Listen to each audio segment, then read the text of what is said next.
ವಸುದೇವಸುತಂ ದೇವಂ ಕಂಸಚಾಣೂರಮರ್ಧನಂ ದೇವಕೀ ಪರಮಾನಂದಂ ಕೃಷ್ಣಂ ವಂದೇ ಜಗದ್ಗುರುಂ.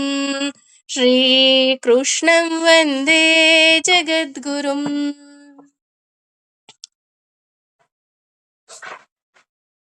ಅವನು ಈ 16ನೇ ಅಧ್ಯಾಯದಲ್ಲಿ ದೈವಿ ಗುಣ ಹಾಗೂ ಅಸುರ ಗುಣಗಳು ಹೇಗಿರುತ್ತೆ, ಹಾಗೂ ಯಾಕೆ ಇಲ್ಲಿ ದೈವಿ ಗುಣವನ್ನ ಕೇವಲ 3 ಶ್ಲೋಕದಲ್ಲಿ ಹೇಳಿ ಉಳಿದ ಅಷ್ಟೂ ಶ್ಲೋಕದಲ್ಲೂ ಅಸುರಿ ಗುಣಗಳ ಬಗ್ಗೆ ಯಾಕೆ ಅಷ್ಟೊಂದು ಹೇಳ್ತಾ ಇದ್ದಾನಪ್ಪ ಅಂತ ನೋಡೋದಾದ್ರೆ, ನಮಗೆ ಗೊತ್ತಾಗ್ಬೇಕು ಯಾವ್ಯಾವ್ದನ್ನ ನಾವು ತೆಗೆದು ಹಾಕಬೇಕು.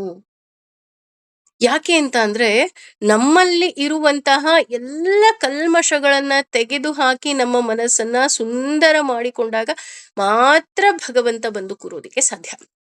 ಹಾಗಾಗಿ ಏನೆಲ್ಲ ತೆಗೆದು ಹಾಕ್ಬೋದು. ಯಾಕೆ ಅಂತ ಅಂದ್ರೆ, ಈಗ ಉದಾಹರಣೆ, ಒಬ್ಬ ಹುಡುಗ ಇರ್ತಾನೆ. ಆ ಹುಡುಗ, ಅವನಿಗೆ ಈ ಗದ್ದೆ ಅಂದ್ರೆ ಏನು ಗೊತ್ತಿಲ್ಲ, ಹೊಲ ಅಂದ್ರೆ ಗೊತ್ತಿಲ್ಲ, ತೋಟ ಅಂದ್ರೆ ಏನು ಅಂತ ಗೊತ್ತಿಲ್ಲ, ದೊಡ್ಡ ಮೆಟ್ರೋ ಸಿಟಿಯಲ್ಲಿ ಬೆಳೆದಿರ್ತಾನೆ. ಅವನಿಗೆ ಕಳೆ ಕ್ಲೀನ್ ಮಾಡಪ್ಪ ಅಂತ ಯಾರೋ ಕಳಿಸಿದ್ರೆ ಅವನಿಗೆ ಗೊತ್ತಾಗ್ಬೇಕಲ್ಲ ಯಾವ್ಯಾವ ಗಿಡ ಕಳೆ, ಯಾವ್ದು ಕಳೆ ಅಲ್ಲ ಅಂತ. ಹಾಗಾಗಿ ಇಲ್ಲಿ ಮೊದಲು ಕಳೆಗಳನ್ನ ಹೇಳ್ತಾ ಇದ್ದಾನೆ. ಇಲ್ಲ ನೋಡು, ಇದನ್ನೆಲ್ಲ ತೆಗೆದು ಹಾಕ್ಬೇಕು ನೀನು ಅಂತ. ಹಾಗೆ ನಾವು ಇಲ್ಲಿ ಅಸುರಿ ಗುಣ ಇರುವವರು ಹೇಗೆ ಅವರ ಚಟುವಟಿಕೆ ಇರುತ್ತೆ ಅಂತ ತಿಳ್ಕೊಂಡ್ವಿ. ಈಗ ಮುಂದಿನ ಶ್ಲೋಕಗಳಲ್ಲಿ ನಾವು ಅವರ ಮಾತು ಮತ್ತು ಮನಸ್ಸು ಹೇಗಿರುತ್ತೆ ಅಂತ ನಾವು ತಿಳ್ಕೊಳ್ತಾ ಹೋಗ್ತೇವೆ. ಅಂದ್ರೆ ಮನಸ್ಸು ಹೇಗಿರುತ್ತೋ ಹಾಗೆ ನಮ್ಮ ಮಾತುಗಳಿರ್ತಾ ಹೋಗುತ್ತೆ ಅಲ್ವಾ. ಹಾಗಾಗಿ ಈಗ ನಮ್ಮ ಮಾತು ಹೇಗಿದೆ, ನಮ್ಮ ಮನಸ್ಸು ಹೇಗಿದೆ ಅಂದ್ರೆ, ಅಸುರಿ ಗುಣ ಇರುವವರ ಮಾತು ಮತ್ತು ಮನಸ್ಸು ಹೇಗಿರುತ್ತೆ ಅಂತ ಉಳಿದ ಶ್ಲೋಕದಲ್ಲಿ ಹೇಳ್ತಾ ಹೋಗ್ತಾನೆ ಭಗವಂತ. ಅದರಲ್ಲಿ ಅಸತ್ಯಂ ನಿಜವಲ್ಲದ್ದು, ಪ್ರತಿಷ್ಠಿತಂ ಆಧಾರವಿಲ್ಲದ್ದು, ತೇ ಅವರು, ಜಗತ್ ವಿಶ್ವಾಭಿ ವ್ಯಕ್ತಿಯು, ಅಹು ಹೇಳುತ್ತಾರೆ, ಅನೀಶ್ವರಂ ಅಂದ್ರೆ ನಿಯಂತ್ರಕನಿಲ್ಲದ್ದು, ಅಪರಸ್ಪರ ಕಾರಣವಿಲ್ಲದೆ, ಸಂಭೂತಂ ಹುಟ್ಟಿದುದು, ಕಿಂ ಅನ್ಯತ್ ಇತರ ಕಾರಣವಿಲ್ಲ, ಕಾಮಹೈತುಕಂ ಅದು ಕಾಮ ನಿಮಿತ್ತ ಮಾತ್ರ ಆಗಿದೆ ಅಂತ ಹೇಳ್ತಾ ಹೋಗ್ತಾರೆ. ಅಂದ್ರೆ ಈ ಜಗತ್ತೇ ಒಂದು ಅಸತ್ಯ, ಇದಕ್ಕೆ ಆಧಾರ ಇಲ್ಲ, ಇದಕ್ಕೆ ನಿಯಂತ್ರಕನೇ ಇಲ್ಲ, ದೇವ್ರಿಲ್ಲ, ಇದೆಲ್ಲ ಹುಟ್ಟಿರುವುದು ಕೇವಲ ಕಾಮನೆಯಿಂದ, ಆಸೆಯಿಂದ, ಕಾಮದಿಂದ ಹುಟ್ಟಿದೆ, ಕಾಮ ಅಲ್ಲದೆ ಬೇರೇನೂ ಇಲ್ಲ ಅಂತ ಹೇಳ್ತಾ ಹೋಗ್ತಾರೆ ಈ ಜನಗಳು. ಹೇಗ್ ಹೇಳ್ತಾರಪ್ಪ ಅಂದ್ರೆ, ಆ ಅಸುರಿ ಭಾವ ಮತ್ತು ಮಾತಿನ ವರಸೆ ಹೇಗಿರುತ್ತೆ ಅಂದ್ರೆ, ಈಗ ನೋಡಿ, ನನಗೆ ಬೇಡ ಅನ್ನೋಕ್ಕೂ ನಂಗೆ ಬೇಡ ಅನ್ನೋಕ್ಕೂ ಎಷ್ಟು ವ್ಯತ್ಯಾಸ ಇದೆ ಅಲ್ಲ. ಎರಡೂ ಅದೇನೆ, ಬೇಡ ಅಷ್ಟೆ. ಆದ್ರೆ ಬೇಡ ಅನ್ಬೇಕಾದ್ರೂ ಅವರ ಭಾವ ಇಂಪಾರ್ಟೆಂಟ್ ಆಗುತ್ತೆ. ಅದಕ್ಕೋಸ್ಕರನೇ ಹೇಳಿದ್ದು, ಇಲ್ಲಿ ಅಸುರಿ ಗುಣದವರ ಮನಸ್ಸು ಮತ್ತೆ ಭಾವ ಹೇಗಿರುತ್ತೆ ಅಂತ ಹೇಳ್ತಾ ಹೋಗ್ತಾರೆ ಅಂತ ಹೇಳ್ತಾರೆ. ಇದನ್ನ 2 ರೀತಿ ವಿವರಣೆ ಮಾಡ್ತಾ ಹೋಗ್ತಾನೆ ಭಗವಂತ. ಒಂದು ನಾಸ್ತಿಕರು ಹೇಗೆ ಅವರು ಯೋಚನೆ ಮಾಡ್ತಾರೆ ಅಂದ್ರೆ, ಅಸತ್ಯಮ ಪ್ರತಿಷ್ಠಂತೆ ಜಗದಾಹುರನೀಶ್ವರಂ ಅಂದ್ರೆ, ಈ ಜಗತ್ತು ಏನಿದೆ ಇದು ಅಸತ್ಯವಾಗಿದೆ. ಅವನು ನಮ್ಮನ್ನ ಎಷ್ಟೇ ಸದ್ಗತಿಗೆ ಕರೆದುಕೊಂಡು ಹೋಗೋ ಪ್ರಯತ್ನ ಪಟ್ಟರೂ ಸಹ ಈ ನಾಸ್ತಿಕರು ಆ ದಾರಿಯಲ್ಲಿ ಬರೋದಿಕ್ಕೆ ಅವರು ಆಸೆನೇ ಪಡೋದಿಲ್ಲ. ಈ ಜಗತ್ತು ಅನ್ನೋದೇ ಅಸತ್ಯ, ಎಲ್ಲಿದೆ ರೀ ದೇವ್ರಿಲ್ಲ, ಭಗವಂತ ಇಲ್ಲ, ಏನು ಕಾಣ್ತಾ ಇಲ್ಲ, ನೀವೇನೇನೋ ಹೇಳ್ತೀರಾ ಅಂತ ಇಲ್ಲಿ ಹೇಳ್ತಾ ಹೋಗ್ತಾರೆ. ಹಾಗೆ ನಮಗೆ ಗೊತ್ತು ಈ ಜಗತ್ತಿನ ಪ್ರತಿಯೊಂದು ಕಣದಲ್ಲಿ ದೇವರಿದ್ದಾನೆ ಅಂತ. ಆದ್ರೆ ನಾಸ್ತಿಕರಿಗೆ ಇಲ್ಲಿ ದೇವ್ರೇ ಇಲ್ಲ ಅಂತ ಅವರಿಗೆ ಪ್ರತಿಪಾದನೆ ಮಾಡ್ತಾ ಹೋಗ್ತಾರೆ. ಸಂಕ್ರಾಂತಿ ಹಬ್ಬ ಇರೋದು, ಎಳ್ಳು ಬೆಲ್ಲ ತಿನ್ನೋದು ನಮ್ಮ ದೇಹಕ್ಕಪ್ಪ, ನಮ್ ದೇಹ ಚೆನ್ನಾಗಾಗ್ಲಿ ಅಂತ. ಇಲ್ಲೆಲ್ಲಿದ್ದಾನೆ ದೇವ್ರು, ಇದನ್ ಯಾಕೆ ನೈವೇದ್ಯ ಮಾಡ್ಬೇಕು, ಇದನ್ ಯಾಕೆ ತಿನ್ಬೇಕು, ಇದು ಯಾಕೆ ಹೀಗೆ, ಅದ್ ಯಾಕೆ ಹಾಗೆ, ಈ ರೀತಿ ಬರೀ ಇಲ್ಲದ ಮೊಂಡುವಾದ ಅಂತ ಹೇಳ್ತಾ ಹೋಗ್ತಾರೆ. ಆ ರೀತಿ ಮೊಂಡುವಾದವನ್ನ ಮಾಡ್ತಾ ಹೋಗ್ತಾರೆ. ಅಪ್ರತಿಷ್ಠನ್ ಅಂದ್ರೆ ಒಬ್ಬ ಭಕ್ತನಿಗೆ ಭಗವಂತನೇ ಇಲ್ಲ ಅಲ್ವಾ. ಆದ್ರೆ ಇವ್ರು ಹೇಳೋ ಪ್ರಕಾರ ಏನು ಅಂದ್ರೆ, ಭಗವಂತನೇ ಇಲ್ಲ ಅಂತ ಅವರು ವಾದ ಮಾಡ್ತಾ ಬರ್ತಾರೆ. ನಾವು ಇಲ್ಲಿ ಕಣದಲ್ಲಿ ಭಗವಂತ ಇದ್ದಾನೆ, ಅವನು ಈಶ್ವರ ಅಂತ ನಾವು ಹೇಳ್ತಾ ಹೋದ್ರೆ, ಇವ್ರು ಹೇಳ್ತಾರೆ ಅವರು ಅನೀಶ್ವರ. ದೇವ್ರು ಕಾಣೋದೇ ಇಲ್ಲ ಕಣ್ರಿ, ದೇವ್ರು ಎಲ್ರಿ ಕಾಣ್ತಾನೆ, ದೇವ್ರು ಸುಳ್ಳು ಅಂತ ವಾದ ಮಾಡ್ತಾ ಹೋಗ್ತಾರೆ. ನಾನು ಅದನ್ನೇ ಹೇಳೋದು ಅಂತವ್ರಿಗೆಲ್ಲ. ಈಗ ಬ್ಯಾಕ್ಟೀರಿಯಾ ಕೂಡ ನಮ್ ಕಣ್ಣಿಗೆ ಕಾಣೋದಿಲ್ಲ ಅಲ್ವಾ? ಆದ್ರೆ ಬ್ಯಾಕ್ಟೀರಿಯಾ ಇಲ್ಲ ಅಂತ ನಾವು ವಾದ ಮಾಡ್ತೀವಾ? ಇಲ್ಲ. ಅವಾಗ ಅವ್ರು ಹೇಳ್ತಾರೆ, ಇಲ್ಲಪ್ಪ ಅದಕ್ಕೆ ಆಹ್, ಈಗ ಕೆಲವು ಎಕ್ವಿಪ್‌ಮೆಂಟ್ಸ್ ಎಲ್ಲ ಬೇಕು. ಆಗ ಮಾತ್ರ ನೋಡೋದಿಕ್ಕೆ ಸಾಧ್ಯ. ಅದೇ ರೀತಿ ನೀವು ಸಹ ಭಗವಂತನನ್ನ ನೋಡ್ಬೇಕು ಅಂದ್ರೆ ಶಾಸ್ತ್ರದ ಒಳಗೆ ಇಳಿಬೇಕು. ಶಾಸ್ತ್ರದ ಹೃದಯವನ್ನ ತಿಳಿಬೇಕು. ನಿನ್ನ ಹೃದಯ ಬಡಿತದಲ್ಲಿ ಇರುವವನು ಭಗವಂತ ಅಂತ ಆಗ ನಿಮಗೆ ತಿಳಿತಾ ಹೋಗುತ್ತೆ ಅಂತ ಅವ್ರಿಗೆ ಗೊತ್ತಾಗೋದಿಲ್ಲ. ಅದೇ ರೀತಿ ನಾವು ಅವರನ್ನ ಎಷ್ಟೇ ಅವ್ರಿಗೆ ನಾವೇನಾದ್ರೂ ಹೀಗಲ್ಲ, ಹಾಗೆ ಅಂತ ವಾದ ಮಾಡಕ್ ಹೋದ್ರುನು ಅವರು ಅದನ್ನ ಯಾವುದಕ್ಕೂ ಸಹ ಒಪ್ಕೊಳ್ಳೋದೇ ಇಲ್ಲ. ಆದ್ರೆ ಭಗವಂತ ಎಲ್ಲವುದ್ರಲ್ಲಿ ಇದ್ದಾನೆ ಅಂತ ನಮಿಗ್ ಗೊತ್ತು. ಈಗ ಇನ್ನೊಂದು ರೀತಿನೂ ಸಹ ಅವರು ವಾದ ಮಾಡ್ತಾ ಹೋಗ್ತಾರೆ. ಹೇಗೆ ವಾದ ಮಾಡ್ತಾರೆ ಅಂತ ಅಂದ್ರೆ, ದೇವ್ರೇ ಇಲ್ಲ, ದೇವಸ್ಥಾನ ಯಾಕ್ ಹೋಗ್ಬೇಕು? ಹಾಗೆ ಹೀಗೆ. ಆದ್ರೆ ನಮಗೂ ಗೊತ್ತು. ದೇವಸ್ಥಾನದಲ್ಲಿ ಮಾತ್ರ ದೇವ್ರಿಲ್ಲ ಅಂತ ನಮಗೂ ಗೊತ್ತು. ಆದ್ರೆ ನಾವು ಯಾವ ರೀತಿ ಅದನ್ನ ತಗೊಂತೀವಿ, ಅದು ಒಂದು ಧ್ಯಾನ ಕೇಂದ್ರ. ಅಲ್ಲಿ ನಮ್ಗೆ ಒಂದು ಮೆಡಿಟೇಷನ್ ಸಿಕ್ಕತ್ತೆ. ನಮ್ಗಲ್ಲಿ ಪಾಸಿಟಿವ್ ಎನರ್ಜಿ ಸಿಕ್ಕತ್ತೆ. ಆ ವಿಗ್ರಹದಲ್ಲಷ್ಟೇ ಭಗವಂತ ಇಲ್ಲ, ಎಲ್ಲಾ ಕಡೆ ಭಗವಂತ ಇದ್ದಾನೆ ಅಂತ ನಾವು ತಿಳ್ಕೊಳ್ತಾ ಹೋಗ್ತೀವಿ. ಆದ್ರೆ ಅವರು ಮೊಂಡುವಾದವನ್ನ ಮಾಡ್ತಾ ಹೋಗ್ತಾರೆ. ಉದಾಹರಣೆ ಹೇಳ್ಬೇಕಂದ್ರೆ, ಹಾಗಿದ್ರೆ ನಿಮ್ಮ ಭಗವಂತನಿಗೆ ಯಾಕೆ ನೀವು ಬಾಗ್ಲಾಕಕ್ ಹೋಗ್ತೀರಾ? ಅಥವಾ ಕೈ ಕಾಲೆಲ್ಲ ಮುರಿಬೇಕಾದ್ರೆ ಎಲ್ಲಿ ಹೋಗಿದ್ದ ಭಗವಂತ? ಈ ರೀತಿ ಬರೀ ಇಲ್ಲ ಸಲ್ಲದ ವಾದಗಳನ್ನ ಮಾಡ್ತಾ ಹೋಗ್ತಾರೆ. ಅದೇ ರೀತಿ ಅಪರಸ್ಪರ ಸಂಭೂತಂ ನಮಗೆ ಗೊತ್ತು. ಆ ಮೊದಲು ಸಹ ಇದು ಬಂದಿದೆ. ಅಂದ್ರೆ ಒಬ್ಬ ಮನುಷ್ಯ ಒಂದು ಈ ಜಗತ್ತಿಗೆ ಬರ್ಬೇಕು ಅಂದ್ರೆ ಯಜ್ಞದಿಂದ ಮಳೆ ಆಗತ್ತೆ, ಮಳೆಯಿಂದ ಯಜ್ಞದಿಂದ ಮಳೆ ಆಗತ್ತೆ, ಮಳೆಯಿಂದ ಆಹಾರವನ್ನ ಬೆಳಿತೀವಿ. ಆ ಆಹಾರವನ್ನ ನಾವು ಸ್ವೀಕರಿಸಿದಾಗ ಅದು ಶಕ್ತಿಯಾಗಿ ಪರಿವರ್ತನೆಗೊಳ್ಳುತ್ತೆ, ಹಾಗೂ ವೀರ್ಯವಾಗಿ ಅಂಡಾಣುವಾಗಿ ಪರಿವರ್ತನೆಗೊಳ್ಳುತ್ತೆ. ನಂತರ ಭಗವಂತನ ಇಚ್ಛೆ ಇದ್ದಾಗ ಮಾತ್ರ ಮತ್ತೆ ಇನ್ನೊಂದು ಜನ್ಮ ತಾಳ್ತಾ ಹೋಗ್ತಾರೆ ಅಂತ ನಮಗ್ ಗೊತ್ತಾಗಿರುತ್ತೆ. ಆದ್ರೆ ಇವ್ರು ಹಾಗಲ್ಲ. ಅವ್ರು ಹೇಗೆ ಯೋಚನೆ ಮಾಡ್ತಾರಪ್ಪ ಅಂದ್ರೆ, ಕಿಮನ್ಯತ್ ಕಾಮಹೈತುಕಂ, ಇದು ಕೇವಲ ಕಾಮನೆಯಿಂದ ಹುಟ್ಟಿದ್ದು ಈ ಜಗತ್ತು. ಹೌದಾ? ಕಾಮನೆಯಿಂದನೇ ಹುಟ್ಟಿತ್ತು ಅನ್ನೋದಾದ್ರೆ ಹಾಗಿದ್ರೆ ನಮ್ಮ ಜನಸಂಖ್ಯೆ ಎಷ್ಟಿರ್ಬೇಕಾಗಿತ್ತು? ಆ ರೀತಿ ಆಗ್ತಿದ್ಯಾ? ಆಗ್ತಾ ಇಲ್ಲ. ಏಕೆಂದ್ರೆ ಭಗವಂತನೇ ಹೇಳ್ತಾ ಹೋಗ್ತಾನೆ, ನೀನು ಎಸೆದ ಎಲ್ಲಾ ಬೀಜಗಳು ಸಹ ಬೆಳೆ ಆಗೋದಿಲ್ಲ, ಮರ ಆಗೋದಿಲ್ಲ.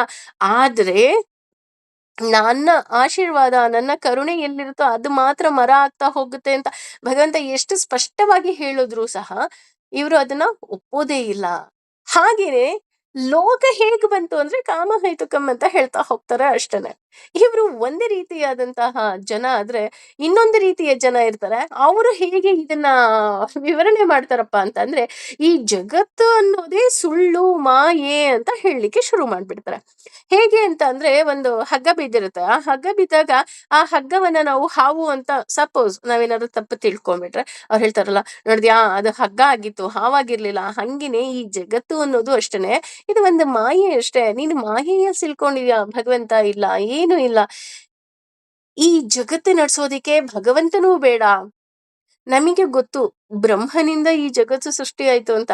ಆದ್ರೆ ಇದು ಯಾವ ವಾದವನ್ನು ಸಹ ಅವರು ಒಪ್ಪೋದಿಲ್ಲ. ಹಾಗೆ ರೀತಿ ಅವರು ಯಾವ ರೀತಿ ವಾದ ವಿವಾದವನ್ನ ಮಾಡ್ತಾರಪ್ಪ ಅಂತ ಅಂದ್ರೆ, ಈ ಜಗತ್ತಿಗೆ ದೇವ್ರೇ ಬೇಡ, ಅಥವಾ ದೇವ್ರಿದ್ರೆ ಏನ ಅನ್ನೋ ರೀತಿಯಂತಹ ವಾದಗಳನ್ನ ಮಾಡ್ತಾರೆ. ಈ ರೀತಿ ಮೊಂಡ ವಾದವನ್ನ ಜನ ಮಾಡ್ತಾ ಹೋಗ್ತಾರೆ. ಒಂದು ನಾಸ್ತಿಕರು, ಇನ್ನೊಂದು ಈ ರೀತಿ ಭಗವಂತನೇ ಇಲ್ಲ ಅಂದ್ರೆ, ಇಲ್ಲಿ ನಾಸ್ತಿಕರು ಅಂದ್ರೆ ಹೌದು, ಈ ಭಗವಂತ ಇಲ್ಲ ಅನ್ನೋರು ನಾಸ್ತಿಕರೇ.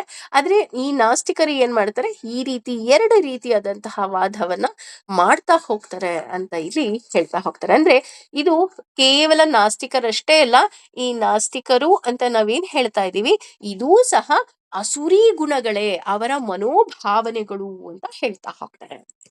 ಅದೇ ರೀತಿ ಮುಂದುವರೆದು ಹೇಳ್ತಾ ಹೋಗ್ತಾರೆ, ಏತಾನ್ ಈ ಸೃಷ್ಟಿಯನ್ನು ಅವಶ್ಯಭ್ಯ ಸ್ವೀಕರಿಸಿ ನಷ್ಟ ಕಳೆದುಕೊಂಡು ಆತ್ಮನಃ ತಮ್ಮನ್ನು ಅಲ್ಪ ಬುದ್ಧಯ ಮಂದಬುದ್ಧಿಗಳು ಪ್ರಭವಂತಿ ಏಳಿಗೆ ಹೊಂದುವವರು, ಉಗ್ರ ಕರ್ಮಾಣ ಅಂದ್ರೆ ದುಃಖಮಯವಾದ ಕಾರ್ಯಗಳಲ್ಲಿ ನಿರತರಾಗಿ, ಕ್ಷಯಾಯ ನಾಶಕ್ಕಾಗಿ, ಜಗತಃ ಜಗತ್ತಿನ, ಅಹಿಂತ ಅಂದ್ರೆ ಅಹಿತಕರವಾಗಿ. ಅಂದ್ರೆ ಇವರು ಅದಕ್ಕೆ ಹೇಳಿದ್ರು ಇಲ್ಲಿ ಮನಸ್ಸು ಮತ್ತೆ ಸ್ವಭಾವ ಹೇಗಿರುತ್ತೆ ಅಂತ ಹೇಳ್ತಾ ಹೋಗ್ತಾರೆ. ಇಲ್ಲಿ ಎಷ್ಟು ಸುಂದರವಾಗಿ ಹೇಳ್ತಾ ಹೋಗ್ತಾರೆ ಅಂತ ಅಂದ್ರೆ, ಏತಾಂ ದೃಷ್ಟಿಮ ವಷ್ಟಭ್ಯ ಅಂದ್ರೆ ಇಂತಹ ತಿಳುವಳಿಕೆಗಳಿಟ್ಟುಕೊಂಡು ಇಂತಹವರಿಗೆ ಭಗವಂತ ಬೈತಾ ಇದ್ದಾನೆ. ಯಾಕಪ್ಪ ಬೈತಾ ಇದ್ದಾನೆ ಅಂತಂದ್ರೆ, ನಾಸ್ತಿಕರಿಗೆ ಈ ಜಗತ್ತು ಏನು ಇಲ್ಲ ಅಂತ ಯಾಕೆ ಅನ್ಕೊಳ್ತಾರೆ ಅಂದ್ರೆ, ಈಗ ಉದಾಹರಣೆ ಆ ಭಗವಂತನಿಗೆ ಎಲ್ಲರೂ ಒಂದೇ. ಆದ್ರೆ ನಾವು ಕೆಲವೊಂದ್ಸಲ ನಮ್ಮ ಮಕ್ಳಿಗೂ ಬೈತೀವಲ್ವಾ, ಯಪ್ಪಾ ಇನ್ನೂ ಇವ್ರಿಗೆ ಯಾವಾಗ ಬುದ್ಧಿ ಬರುತ್ತಪ್ಪ ಅಂತ. ಆ ರೀತಿ ಇಲ್ಲಿ ಭಗವಂತ ಹೇಳ್ತಾನೆ, ಇವ್ರಿಗೆ ಇನ್ನು ಯಾವ ರೀತಿಯಾದಂತಹ ದೃಷ್ಟಿಕೋನವನ್ನ ಕೊಡಬೇಕು ನಾನಿದ್ದೀನಿ ಅಂತ ನಾನು ತೋರ್ಸೋದಿಕ್ಕೆ. ಹಾಗೆ ಬುದ್ಧಿ ಇಲ್ಲದವರ ಮಂದಿ ಅಂತ ಹೇಳ್ತಾರೆ. ಅಂದ್ರೆ ಬುದ್ಧಿ ಇಲ್ಲದೆ ಇರೋರು ಅನ್ನೋದಕ್ಕಿಂತ ಹೆಚ್ಚಾಗಿ ಇಲ್ಲಿ ಅವರು ಅವರ ಮನಸ್ಸನ್ನೇ ಅವರು ಕೆಡಿಸ್ಕೊಂಡ್ಬಿಟ್ಟಿರ್ತಾರೆ. ಈಗ ಹೇಗೆ ಅಂತಂದ್ರೆ, ಈಗ ಯಾರೋ ಒಬ್ಬ ಬೇಜಾರಾಗಿರ್ತಾನೆ ಅಂತ ಅನ್ಕೊಳ್ಳೋಣ. ನಾವು ಅವನಿಗೆ ಸಮಾಧಾನ ಮಾಡಕ್ ಹೋದ್ರೆ ಹೆಚ್ಚು ಕಮ್ಮಿ ನಮಗೂ ಬೇಜಾರ್ ಮಾಡಿ ಕಳಿಸ್ಬಿಡ್ತಾರೆ. ಕೆಲವ್ರು ಇರ್ತಾರೆ, ಅಯ್ಯೋ ಇಲ್ಲ ಕಣ್ರಿ ನಿಮಗೇನ್ ಗೊತ್ತು, ನಿಮ್ಗ್ ಹಂಗ್ ಗೊತ್ತಿಲ್ಲ ಹಿಂಗ್ ಗೊತ್ತಿಲ್ಲ. ಅದೇ ರೀತಿ ಇಲ್ಲಿ ಬುದ್ಧಿ ಇಲ್ಲದವರು ಅನ್ನೋದಕ್ಕಿಂತ ಅವರು ಮನಸ್ಸನ್ನ ತುಂಬಾ ಕೆಡಿಸ್ಕೊಂಡ್ಬಿಟ್ಟಿರ್ತಾರೆ. ಅಂದ್ರೆ ಭಗವಂತ ಇಲ್ಲ, ಹಾಗಲ್ಲ ಹೀಗಲ್ಲ. ಅದಕ್ಕಿಂತ ನಷ್ಟಾತ್ಮಾನೋಲ್ಪ ಬುದ್ಧಯ, ಒಂದು ಅಲ್ಪ ಬುದ್ಧಿ ಇರುತ್ತೆ, ಇನ್ನೊಂದು ಬುದ್ಧಿಯನ್ನ ಕೆಡಿಸ್ಕೊಂಡ್ಬಿಟ್ಟಿರ್ತಾರೆ. ಈಗ ಉದಾಹರಣೆ, ಒಬ್ಬ ಗುರುಗಳ ಬಳಿ ಹೋಗ್ತಾನೆ.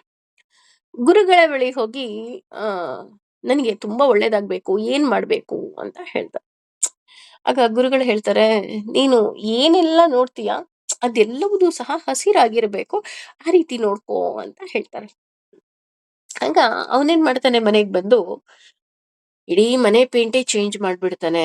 ಅವ್ನ್ ಹಾಕೋ ಬಟ್ಟೆ ಬರೆ ಎಲ್ಲ ಪ್ರತಿಯೊಂದು ಚೇಂಜ್ ಮಾಡ್ಕೊಂಡು ಹೋಗ್ತಾನೆ. ಒಂದ್ ಸ್ವಲ್ಪ ದಿನ ಆದ್ಮೇಲೆ ಗುರುಗಳು ಸಿಗ್ತಾರೆ. ಅವ್ನ ಮನೇಲಿ ನೋಡಿದ್ರೆ ಎಲ್ಲಾ ಕಡೆ ಹಸಿರಿರುತ್ತೆ. ಗುರುಗಳಿಗೆ ಆಶ್ಚರ್ಯ ಆಗತ್ತೆ, ಯಾಕೆ ಹೀಗ್ ಮಾಡಿದ್ಯಾ? ಆಗ ಹೇಳ್ತಾರೆ, ನೀವ್ ಹೇಳಿದ್ರಲ್ಲ ಎಲ್ಲಾ ಕಡೆ ಹಸಿರು ಇರ್ಬೇಕಂತ, ಅದಕ್ಕೋಸ್ಕರ ಹಸಿರು ಮಾಡ್ಕೊಂಡೆ. ಆಗ ಗುರುಗಳು ಹೇಳ್ತಾರೆ, ಅಲ್ಲಪ್ಪ ನೀನ್ ಇಷ್ಟೊಂದು ಖರ್ಚು ಮಾಡೋದ್ರ ಬದಲು ಒಂದ್ 20 ರೂಪಾಯಿ ಗ್ರೀನ್ ಕಲರ್ ಗ್ಲಾಸ್ ಹಾಕೊಂಡಿದ್ರೆ ಮುಗ್ದೋಗ್ತಿತ್ತಲ್ಲ, ನಿನಗೆಲ್ಲ ಹಸಿರೇ ಕಾಣ್ತಿತ್ತಲ್ಲ ಅಂತ ಹೇಳ್ತಾರೆ. ಅಂದ್ರೆ ಇಡೀ ಜಗತ್ತನ್ನ ಚೇಂಜ್ ಮಾಡ್ಕೊಳ್ಳೋದ್ರ ಬದಲು ಅವ್ನು ಕನ್ನಡಕ ಚೇಂಜ್ ಮಾಡಿದ್ರೆ ಮುಗ್ದು ಹೋಗ್ತಿತ್ತು. ಅದೇ ರೀತಿ ಇಲ್ಲಿ ಅವರು ಮನಸ್ಸನ್ನ ಚೇಂಜ್ ಮಾಡ್ಕೊಂಡ್ಬಿಟ್ಟಿರ್ತಾರೆ, ಅಂದ್ರೆ ಆ ಕನ್ನಡಕದ ತರ.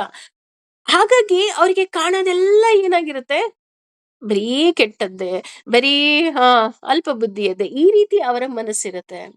ಅದೇ ರೀತಿ ಪ್ರಭವಂತ್ಯುಗ್ರ ಕರ್ಮಾಣಃ ಕ್ಷಯಾಯ ಜಗತೋ ಹಿತಾಹ ಅಂದ್ರೆ ಇಂತಹ ಮನಸ್ಥಿತಿ ಇರೋರು, ಅಂದ್ರೆ ಮನಸ್ಸು ಸರಿ ಇಲ್ಲದೆ ಇರೋರಿಂದ ಏನೆಲ್ಲ ಅಡ್ಡ ಪರಿಣಾಮಗಳಾಗತ್ತೆ ಅಂದ್ರೆ, ಇವರು ಉಗ್ರ ಕರ್ಮಾಣಃ ಅಂತ ಹೇಳ್ತಾರೆ. ಅಂದ್ರೆ ಮುಖ್ಯವಾಗಿ ಇವರು ಕೆಟ್ಟದ್ದು ಮಾಡೋದಿಕ್ಕೆ ಇವರು ಆಸೆ ಪಡ್ತಾರೆ.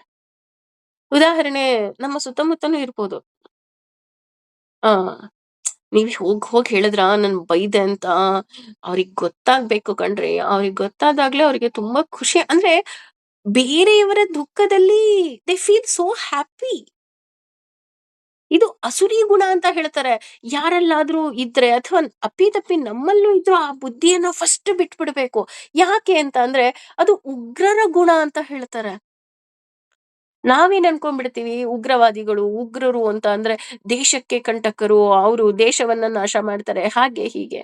ಇಲ್ಲ, ನೀನು ನಿನ್ನ ಮಾತಿನಿಂದ ಒಬ್ಬ ವ್ಯಕ್ತಿಗೆ ಬೇಜಾರಾದ್ರೂ ಸಹ ಅದು ನೀನು ಉಗ್ರಕ್ಕೆ ಸಮ ಅಂತ ಹೇಳ್ತಾರೆ. ಹಾಗಾಗಿ ಕೆಟ್ಟದು ಮಾಡ್ತಾರೆ, ಕೆಟ್ಟದೇ ಆಗ್ತಾ ಹೋಗ್ತಾರೆ. ಹಾಗಾಗಿ ಆದ್ರೆ ಧಾರ್ಮಿಕರು ಹಾಗಲ್ಲ. ಅಂದ್ರೆ ಇವ್ರೇನು ಆಸೆ ಪಡೋದಿಲ್ವಾ ಅಂತ ಅಂದ್ರೆ, ಧಾರ್ಮಿಕರು ಆಸೆ ಪಡ್ತಾರೆ. ಆದ್ರೆ ಧಾರ್ಮಿಕರು ಆಸೆ ಪಟ್ಟಾಗ ಏನ್ ಮಾಡ್ತಾ ಹೋಗ್ತಾರೆ, ಭಗವಂತನ ದಯೆ ಇರ್ಲಿ, ಭಗವಂತನ ಅಂದ್ರೆ ಧಾರ್ಮಿಕರಾಗಿರೋರು ಅಥವಾ ಭಗವಂತನ ಬಗ್ಗೆ ನಂಬಿಕೆ ಇರೋರು ಯಾವ ರೀತಿ ಯೋಚನೆ ಮಾಡ್ತಾರೆ ಅಂತ ಅಂದ್ರೆ, ಇಲ್ಲ ಭಗವಂತ ನನ್ನಿಂದ ಏನೇ ತಪ್ಪಾಗಿದ್ರು ನನ್ನನ್ನ ಧರ್ಮ ಮಾರ್ಗದಲ್ಲಿ ನಡೆಸು ಅಂತ ಕೇಳ್ತಾ ಹೋಗ್ತಾರೆ. ಆದ್ರೆ ಇವರ ಬುದ್ಧಿಯೇ ಉಗ್ರರ ಗುಣ ಆಗಿರೋದ್ರಿಂದ ಇವರು ಅಪಾಯಕಾರಿಗಳು. ಹಾಗೂ ಇವರು ಜಗತ್ತಿಗೆ ಕಂಟಕರಾಗ್ತಾ ಹೋಗ್ತಾರೆ. ಇದು ಎಂತಹವರ ಕಂಟಕರು ಅಂದ್ರೆ, ಒಂದು ಅಸುರಿ ಗುಣ ಇರೋರು, ಇನ್ನೊಂದು ನಾಸ್ತಿಕರು ಸಹ. ಯಾಕೆಂದ್ರೆ ಇವ್ರು ಒಬ್ರು ಹಾಳಾಗೋದಲ್ದೆ ಇವ್ರ ಜೊತೆಗಿರೋರು ಎಲ್ಲರನ್ನ ಹಾಳು ಮಾಡ್ಬಿಡ್ತಾರೆ. ಉದಾಹರಣೆ, ಯಾರೋ ಒಬ್ರು ಪಾಪ ಹೆಂಗೋ ದೇವ್ರ ಪೂಜೆ ಮಾಡ್ಕೊಂಡೋ, ಪುನಸ್ಕಾರ ಮಾಡ್ಕೊಂಡೋ, ಧ್ಯಾನ ಮಾಡ್ಕೊಂಡೋ, ಪಾರಾಯಣ ಮಾಡ್ಕೊಂಡು ಆರಾಮಾಗಿರ್ತಾರೆ. ಅವ್ರನ್ನೂ ಹಾಳು ಮಾಡ್ಬಿಡ್ತಾರೆ. ಏ ಬನ್ರಿ ಬನ್ರಿ, ಏನಿಲ್ಲ, ಯಾಕೆ ಪಾರಾಯಣ ಮಾಡ್ತೀರಾ? ಪಾರಾಯಣ ಮಾಡ್ಲಿಲ್ಲ ಅಂದ್ರೆ ಏನಾಗಲ್ಲ, ಬನ್ನಿ ಬನ್ನಿ ಬನ್ನಿ ಬನ್ನಿ ಬನ್ನಿ.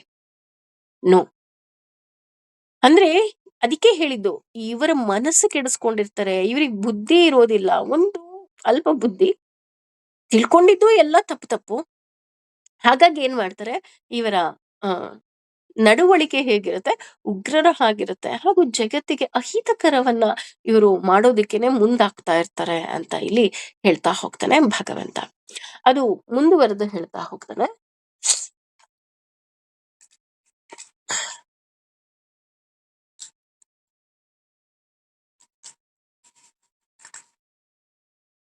ಕಾಮ ಕಾಮಂ ಅಂದ್ರೆ ಕಾಮವನ್ನ ಆಶ್ರಯಿಸಿ, ದುಷ್ಪೂರಂ ಪೂರೈಸಲಾದ, ದಂಭ ಗರ್ವ, ಮಾನ, ಮಿಥ್ಯ ಮರ್ಯಾದೆ, ಮದ ಮದಾನ್ವಿತ ಮದಗಳಿಂದ ಕೂಡಿದ, ಮೋಹಿತಾನ್ ಅಂದ್ರೆ ಭ್ರಮೆಯಿಂದ, ಗ್ರಹಿಸಿ, ಅಸತ್ ಆ ಅಶಾಶ್ವತವಾದ, ಗೃಹಾನ್ ವಸ್ತುವನ್ನು, ಪ್ರವರ್ಥತೆ ಮೆರೆಯುತ್ತಾರೆ, ಅಶುಚಿಯಾದ, ವ್ರತಾಹ ವರ್ತನೆಯುಳ್ಳವರಾಗಿ. ಅಂದ್ರೆ ಇದು ಇನ್ನೂ ಭಗವಂತ ಒಂದ್ ಹೆಜ್ಜೆ ಮುಂದೆನೆ ಹೋಗ್ಬಿಟ್ಟಿದ್ದಾನೆ ಅಂತ ಹೇಳ್ತಾ ಹೋಗ್ಬೋದು ಅಂತ ನಾನು ಅನ್ಕೊಂತೀನಿ. ಯಾಕೆ ಅಂತಂದ್ರೆ, ಈ ಅಸುರರು ಹಾಗೂ ದುಷ್ಟ ಮಂದಿ ಹೇಗಿರ್ತಾರಪ್ಪ ಅಂತ ಅಂದ್ರೆ, ಹ್ಮ್ ಹೇಳ್ತಾ ಹೋಗ್ತಾನೆ, ಕಾಮಮಾಶ್ರಿತ್ಯ ದುಷ್ಪೂರಂ ಅಂತಂದ್ರೆ ಇವರ ಆಸೆಗಳೆಲ್ಲ ಏನಿದೆ ಅದು ಪೂರ್ಣವಾಗದೇ ಇರೋ ಆಸೆಗಳು. ಅಂದ್ರೆ ಒಳ್ಳೆಯವರಿಗೆ ಆಸೆ ಇರಲ್ವಾ? ನಿಮ್ಗೂ ಆಸೆ ಇದೆ ಅಲ್ವಾ? ಭಗವಂತನ್ ನೋಡ್ಬೇಕು, ಆ ಆಸೆನ ಇಟ್ಕೋಬೇಕು ಅಂತ ನೀವೇ ಹೇಳ್ತೀರಾ ಅಂತ ನೀವೇನಾದ್ರು ಹೌದು, ಭಗವಂತ ಬೇಕೇ ಬೇಕು ಅನ್ನೋದು ನಮ್ಮ ಮುಖ್ಯ ನಿಲುವಾಗಿರ್ಬೇಕು, ನಮ್ಮ ಜೀವನದ ಗುರಿ ಆಗಿರ್ಬೇಕು. ಹಾಗೂ ನಾವು ಮನುಷ್ಯರಾಗಿ ಬಂದಿದೀವಿ ಅಂತ ಅಂದ್ರೇನೆ ನಮ್ಮ ಗುರಿ ಭಗವಂತನನ್ನ ಸೇರೋದಾಗಿರ್ಬೇಕು. ಅದು ಒಳ್ಳೆ ಆಸೆ, ಹಾಗೂ ಅದು ನೆರವೇರೋ ಅಂತ ಆಸೆ. ಈಗ ನಾವೇ ಹೇಳ್ತಾ ಇದೀವಿ, ಈಗ ನೋಡಿ, ಕಳೆ ಏನಿದೆ ಅದನ್ನೆಲ್ಲ ಕಿತ್ತಾಗ ಬೆಳೆ ಚೆನ್ನಾಗಿ ಬಂದೇ ಬರುತ್ತೆ ಅಂತ ಹೇಗೆ ಒಬ್ಬ ರೈತ ಯೋಚನೆ ಮಾಡ್ತಾನೆ, ಅದೇ ರೀತಿ ನಮ್ಮಲ್ಲಿ ಈ ಅಸುರಿ ಗುಣಿಗಳನ್ನ ನಾವು ತೆಗೆದು ಹಾಕಿದ್ರೆ ನಮ್ಮಲ್ಲಿ ಆಟೋಮೆಟಿಕಲಿ ದೈವಿ ಗುಣವೇ ಇರುತ್ತೆ. ಅದರಿಂದ ಏನಾಗುತ್ತೆ, ನಾವು ಧರ್ಮ ಮಾರ್ಗದಲ್ಲಿ ಹೋಗ್ತೀವಿ, ಭಗವಂತ ನಮ್ಮನ್ನ ಕೈ ಹಿಡಿತಾನೆ. ಅಷ್ಟೇ ಅಲ್ಲದೆ ನಮಗೆ ಮೋಕ್ಷ ಸಿಗ್ತಾ ಹೋಗುತ್ತೆ. ಇದು ಈಡೇರುವಂತಹ ಆಸೆಗಳು. ಆದ್ರೆ ಅದೇ ರೀತಿ ನಾವು ಯೋಚನೆನೂ ಮಾಡ್ತಾ ಹೋಗ್ತೀವಿ. ಅಂದ್ರೆ ಹೌದು, ನನಗ್ ಭಗವಂತ ಬೇಕು, ಭಗವಂತನೇ ಎಲ್ಲ, ನನ್ನ ಧರ್ಮ ಮಾರ್ಗದಲ್ಲಿ ನಡೆಸು, ಈ ರೀತಿ. ಆದ್ರೆ ಈ ಇವರ ಆಸೆಗಳೇನಾಗಿರುತ್ತೆ ಅಂದ್ರೆ ಅದು ಪೂರ್ಣ ಆಗದೇ ಇರೋದು. ಉದಾಹರಣೆ ಹೇಳ್ಬೇಕು ಅಂದ್ರೆ ರಾವಣನ ಆಸೆ. ಈಗ ನಮ್ಮೆಲ್ಲರಿಗೂ ಗೊತ್ತು, ರಾವಣ ಸೀತೆಯನ್ನ ಅಪಹಾರ ಮಾಡಬೇಕು ಅಂತ ಅಂದಾಗ, ಒಂದು ಆತ ಸನ್ಯಾಸಿ ವೇಷದಲ್ಲಿ ಬಂದ, ಇನ್ನೊಂದು ರಾಮನನ್ನ ಹೊರಗೆ ಕಳಿಸ್ಬೇಕು ಅಂತ ಮಾರೀಚನಿಗೆ ಅವನು ಹೇಳ್ತಾ ಹೋಗ್ತಾನೆ, ಇಲ್ಲ ನೀನು ಮಾಯಾಮೃಗವಾಗಿ ಹೋಗು, ನೀನು ಅವನು ಹೋದಾಗ ಅವನನ್ನ ಅಟ್ಟಿಸ್ಕೊಂಡು ತುಂಬಾ ದೂರ ಕರ್ಕೊಂಡು ಹೋಗು. ಯಾಕೆ ತುಂಬಾ ದೂರ ಕರ್ಕೊಂಡು ಹೋಗು ಅಂತಂದ? ಬಿಕಾಸ್ ಅವನಿಗೆ ಗೊತ್ತಿತ್ತು, ರಾಮ ಇದ್ರೆ ನನ್ನ ಸೀತೆಯನ್ನ ಅಪಹರಣ ಮಾಡೋದಿಕ್ಕಾಗೋದಿಲ್ಲ. ಅದರ ಜೊತೆ ಅವನೇನ್ ಮಾಡ್ತಾನೆ, ಮಾರೀಚನಿಗೂ ಸಹ ಆತ ತೊಂದರೆಯನ್ನ ಕೊಡ್ತಾನೆ. ಇದರಿಂದ ಆಗಿದ್ದೇನು, ಮಾರೀಚನ ಹತ್ಯೆಯಾಯ್ತು ಅಷ್ಟೆ ಅಲ್ವಾ? ಅದೇ ರೀತಿ ಇಲ್ಲಿ ಒಂದು ಅವರ ಆಸೆ ಈಡೇರಲ್ಲ ಅಂತ ಗೊತ್ತಿದ್ದರೂ ಸಹ ಅವ್ರು ಹೇಗಿರ್ತಾರಪ್ಪ ಅಂತಂದ್ರೆ, ಅದೇ ಬೇಕು, ಇಲ್ಲ ನನಗದ್ ಬೇಕೇ ಬೇಕು. ಈಗ ಉದಾಹರಣೆ, ಒಬ್ಬ ವಿದ್ಯಾರ್ಥಿ ಇರ್ತಾನೆ, ಅವನು ಈಗ ಯಾವ್ದೋ ಒಂದು ಕಾಲೇಜಲ್ಲಿ ಒಂದು 90% ತಗೊಂಡ್ರೆ ಸೀಟ್ ಸಿಕ್ಕುತ್ತೆ ಅಂತ ಅನ್ಕೊಳ್ಳೋಣ. ಆಗ ಆ ವಿದ್ಯಾರ್ಥಿ ಏನ್ ಮಾಡ್ಬೇಕು, ಅಷ್ಟು ಎಫರ್ಟ್ ಹಾಕಿ ಓದ್ಬೇಕು. ಅಷ್ಟು ಎಫರ್ಟ್ ಹಾಕಿ ಓದಿದ ಮೇಲೆ ಅಷ್ಟು ಮಾರ್ಕ್ಸ್ ಬಂದಾಗ ಆ ಕಾಲೇಜಲ್ಲಿ ಸೇರಿದ್ರೆ ಅರ್ಥ ಇದೆ. ಅದು ಬಿಟ್ಬಿಟ್ಟು ಇಲ್ಲ ನಾನು ತಗೊಳ್ಳೋದೇ 50%, ನನಗೆ ಅದೇ ಕಾಲೇಜಲ್ಲಿ ಸೀಟ್ ಬೇಕು. ಇದರಿಂದ ಏನಾಗುತ್ತೆ, ಒಂದು ಕಾಲೇಜ್ನ ಗುಣಮಟ್ಟ ಹಾಳಾಗುತ್ತೆ, ಇನ್ನೊಂದು ತಂದೆ ತಾಯಿಗೂ ಸಹ ಬರ್ಡನ್ ಆಗ್ತಾ ಹೋಗುತ್ತೆ ಅಲ್ವಾ? ಅದೇ ರೀತಿ ಇಲ್ಲಿ ಆಸೆ ಈಡೇರಲ್ಲ ಅಂತ ಗೊತ್ತಾದ ಮೇಲೂ ಸಹ ಅದಕ್ಕೆ ಎಫರ್ಟ್ ಹಾಕೋದು, ಅದರಿಂದ ಏನಾಗುತ್ತೆ, ಸಮಯ ವ್ಯರ್ಥ. ಅದೇ ರೀತಿ ಆತ ಹೇಗಿರ್ತಾನೆ ಅಂತ ಇನ್ನೂ ನೋಡೋದಾದ್ರೆ ಹೇಳ್ತಾ ಹೋಗ್ತಾರೆ, ದಂಭ ದಂಭಮಾನ ಮದಾನ್ವಿತವ, ಅಂದ್ರೆ ಒಳಗೊಂದು ಹೊರಗೊಂದು. ಅವರಿಗೆ ಆಸೆ ಇದೆ, ಆದ್ರೆ ಅವರ ಆಸೆಗಳೆಲ್ಲ ಈಡೇರಲ್ಲ ಅಂತ ಗೊತ್ತಿದ್ರೂ ಸಹ ಇಲ್ಲ ಇಲ್ಲ ಇಲ್ಲ ನನಗೆ ಅದೇ ಬೇಕು, ನಂಗೆ ಹಾಗೇ ಬೇಕು, ನಂಗೆ ಹೀಗೆ ಬೇಕು, ನಾನು ಹೀಗೆ ಇರ್ತೀನಿ. ಕೆಲವರು ಇರ್ತಾರೆ ಅವ್ರಿಗೆ ಗೊತ್ತಿರುತ್ತೆ, ಆ ಅಂದ್ರೆ ಅವ್ರ ಆಟಿಟ್ಯೂಡ್ ನೋಡಿದಾಗ ನಮಗೆ ಗೊತ್ತಾಗುತ್ತೆ, ಹೌದು ಇವ್ರ ಮನೇಲಿ ಹೀಗೆ ಇದೆ ಪರಿಸ್ಥಿತಿ. ನಮಗೆ ಗೊತ್ತಿದ್ರು ಸಹ ಅವರು ತುಂಬಾ ಅವ್ರ ಮಾತಲ್ಲೆಲ್ಲ ತೋರಿಸ್ತಾ ಇರ್ತಾರೆ ಗೊತ್ತಾ? ಆ ರೀತಿ ಅವ್ರಿಗೆ ಒಳಗೊಂದಿರುತ್ತೆ, ಹೊರಗೊಂದಿರುತ್ತೆ. ಅದೇ ರೀತಿ ಈಡೇರದ ಆಸೆಗಳು ಸಹ ಅವರಿಗೆ ಇರುತ್ತೆ. ಹಾಗೆ ಮಾನಹ ಅಂತ ಅಂದ್ರೆ ನನಗೆ ಸನ್ಮಾನ ಮಾಡ್ಬೇಕು, ನನಗೆ ಅತಿ ಹೆಚ್ಚು ಅಟೆನ್ಷನ್ ಕೊಡ್ಬೇಕು. ಈಗ ಕೆಲವ್ರು ಇರ್ತಾರೆ, ಆ ಇಲ್ಲಪ್ಪ ನಾನ್ ಹೋಗಲ್ಲ, ಅವ್ರು ಹೋದ್ರೆ ನನಗ್ ಸರಿಗ್ ಮಾತಾಡಲ್ಲ, ಅಥವಾ ಇಲ್ಲ ಅವ್ರು ನನಗೇನ್ ಅಷ್ಟೊಂದು ಚೆನ್ನಾಗಿ ಯಾವಾಗ್ಲೂ ನಮಗೇ ಮಾತಾಡ್ಬೇಕು, ನಮಗೇ ಸನ್ಮಾನ ಮಾಡ್ಬೇಕು, ನನಗೇ ಅತಿ ಹೆಚ್ಚು ಪ್ರಶಂಸೆ ಮಾಡ್ಬೇಕು, ಈ ರೀತಿ ನಮ್ಮ ತಲೆಯಲ್ಲಿ ಇರಬಾರ್ದು. ಇದು ಆ ರೀತಿ ಇತ್ತು ಅಂದ್ರೆ ಅದು ಸಹ ಅಸುರಿ ಗುಣ ಅಂತ ಹೇಳ್ತಾರೆ. ಈಗ ಉದಾಹರಣೆ, ನಾವ್ ಎಲ್ಲರೂ ಹೋಗ್ಬೇಕು, ನಮ್ಮ ಕೈಲಾದ ಕೆಲಸ ಮಾಡ್ಬೇಕು, ಸರ್ವಂ ಶ್ರೀ ಕೃಷ್ಣಾರ್ಪಣಮಸ್ತು, ಭಗವಂತ ನೀನೇನು ನನಗೆ ಕೆಲಸ ವಹಿಸಿದ್ಯೋ ಅದನ್ನ ನಾನು ಸರಿಯಾಗಿ ಮಾಡಿದೀನಿ ಅಂತ ಅನ್ಕೊಳ್ತೀನಿ ಅಂತ ಅಂದ್ಬಿಟ್ಟು ಬಂದ್ಬಿಡ್ಬೇಕು. ಅದು ಬಿಟ್ಬಿಟ್ಟು ನನಗೆ ಸನ್ಮಾನ ಬೇಕು, ನನಗೆ ಗೌರವ ಬೇಕು. ನಾ ಈಗ ಸನ್ಮಾನ ಗೌರವ ಯಾವಾಗ ಬರುತ್ತೆ ಅಂತ ಅಂದ್ರೆ, ನಿನ್ನಲ್ಲಿ ಆ ಗುಣ ಇದ್ರೆ ಆಟೋಮೆಟಿಕಲಿ ಬರುತ್ತೆ ಅಲ್ವಾ? ಇಲ್ಲದೆ ಹೇಗೆ ಬರುತ್ತೆ? ಈಗ ಆ ಇದಕ್ಕೆ ಬೆಸ್ಟ್ ಎಕ್ಸಾಂಪಲ್ ಹೇಳ್ಬೇಕು ಅಂತ ಅಂದ್ರೆ, ನಮ್ಮೆಲ್ಲರ ಮನೆಯಲ್ಲಿ ನಡೆಯುವಂತಹ ಒಂದು ಪ್ರಸಂಗ. ಅದೇನು ಅಂತ ಅಂದ್ರೆ, ಆಗ ತಾನೇ ಮದ್ವೆ ಆಗಿ ಬಂದಿರ್ತಾಳೆ ಸೊಸೆ. ಸೊಸೆದು ಒಂದು ದೊಡ್ಡ ಕಂಪ್ಲೇಂಟ್ ಇರುತ್ತೆ, ಅತ್ತೆ ನನಗ್ ಬೆಲೆ ಕೊಡಲ್ಲ. ತಕ್ಷಣ ಅಪ್ಪನಿಗೆ ಕಾಲ್ ಮಾಡ್ತಾಳೆ. ಕಾಲ್ ಮಾಡ್ಬಿಟ್ಟು ಆ ನನ್ನನ್ನ ಕರ್ಕೊಂಡು ಹೋಗ್ಬಿಡಿ, ನಮ್ಮತ್ತೆ ಯಾವಾಗ್ಲೂ ನನಗೆ ಬೆಲೆನೇ ಕೊಡಲ್ಲ, ನನ್ನನ್ನ ಕರ್ಕೊಂಡು ಹೋಗ್ಬಿಡಿ ಅಂತ ಹೇಳ್ತಾರೆ. ಆಗ ಅವರಪ್ಪ ಹೇಳ್ತಾರೆ, ಆ 1 ವಾರ ನನಗ್ ಸಮಯ ಕೊಡು, ಹಾಗೂ 1 ವಾರ ನಾನು ಏನ್ ಹೇಳ್ತೀನೋ ಅದೇ ರೀತಿ ನೀನ್ ನಡ್ಕೋಬೇಕು ಅಂತ ಹೇಳ್ತಾರೆ. ಯಾಕೆ ಅಂತ ಹೇಳಿದಾಗ, ನೋಡು ನೀನನ್ನ ನಾಳೆ ನಾನೇನಾದ್ರು ಕರ್ಕೊಂಡ್ ಬಂದಾಗ ನಿನ್ನಿಂದ ಏನು ತಪ್ಪಿತ್ತು ಅಂತ ನಾಳೆ ಜನ ನನಗ್ ಬೈಬಾರ್ದು. ಹಾಗಾಗಿ ನೀನು ಈ 1 ವಾರ ನೀನು ತುಂಬಾ ಒಳ್ಳೆಯವಳಾಗಿ ಅವ್ರಿಗೆಲ್ಲ ಏನ್ ಇಷ್ಟನೋ ಅದೇ ರೀತಿ ನೀನು ನಡ್ಕೊಂಡ್ ಹೋಗ್ಬೇಕು. ನಾನು ಎಕ್ಸಾಕ್ಟ್ 1 ವಾರ ಆದ್ಮೇಲೆ ನಾನು ಬಂದು ನಿನ್ನನ್ನ ಕರ್ಕೊಂಡ್ ಹೋಗ್ತೀನಿ ಅಂತ ಹೇಳ್ತಾನೆ. ಆಗ ಆಕೆನೂ ಸಹ ಏನೋ ಇವ್ರಿಂದ ನನಗೆ ಮುಕ್ತಿ ಸಿಕ್ಕರೆ ಸಾಕು ಅಂತ ಅನ್ನಿಸ್ಬಿಡುತ್ತೆ.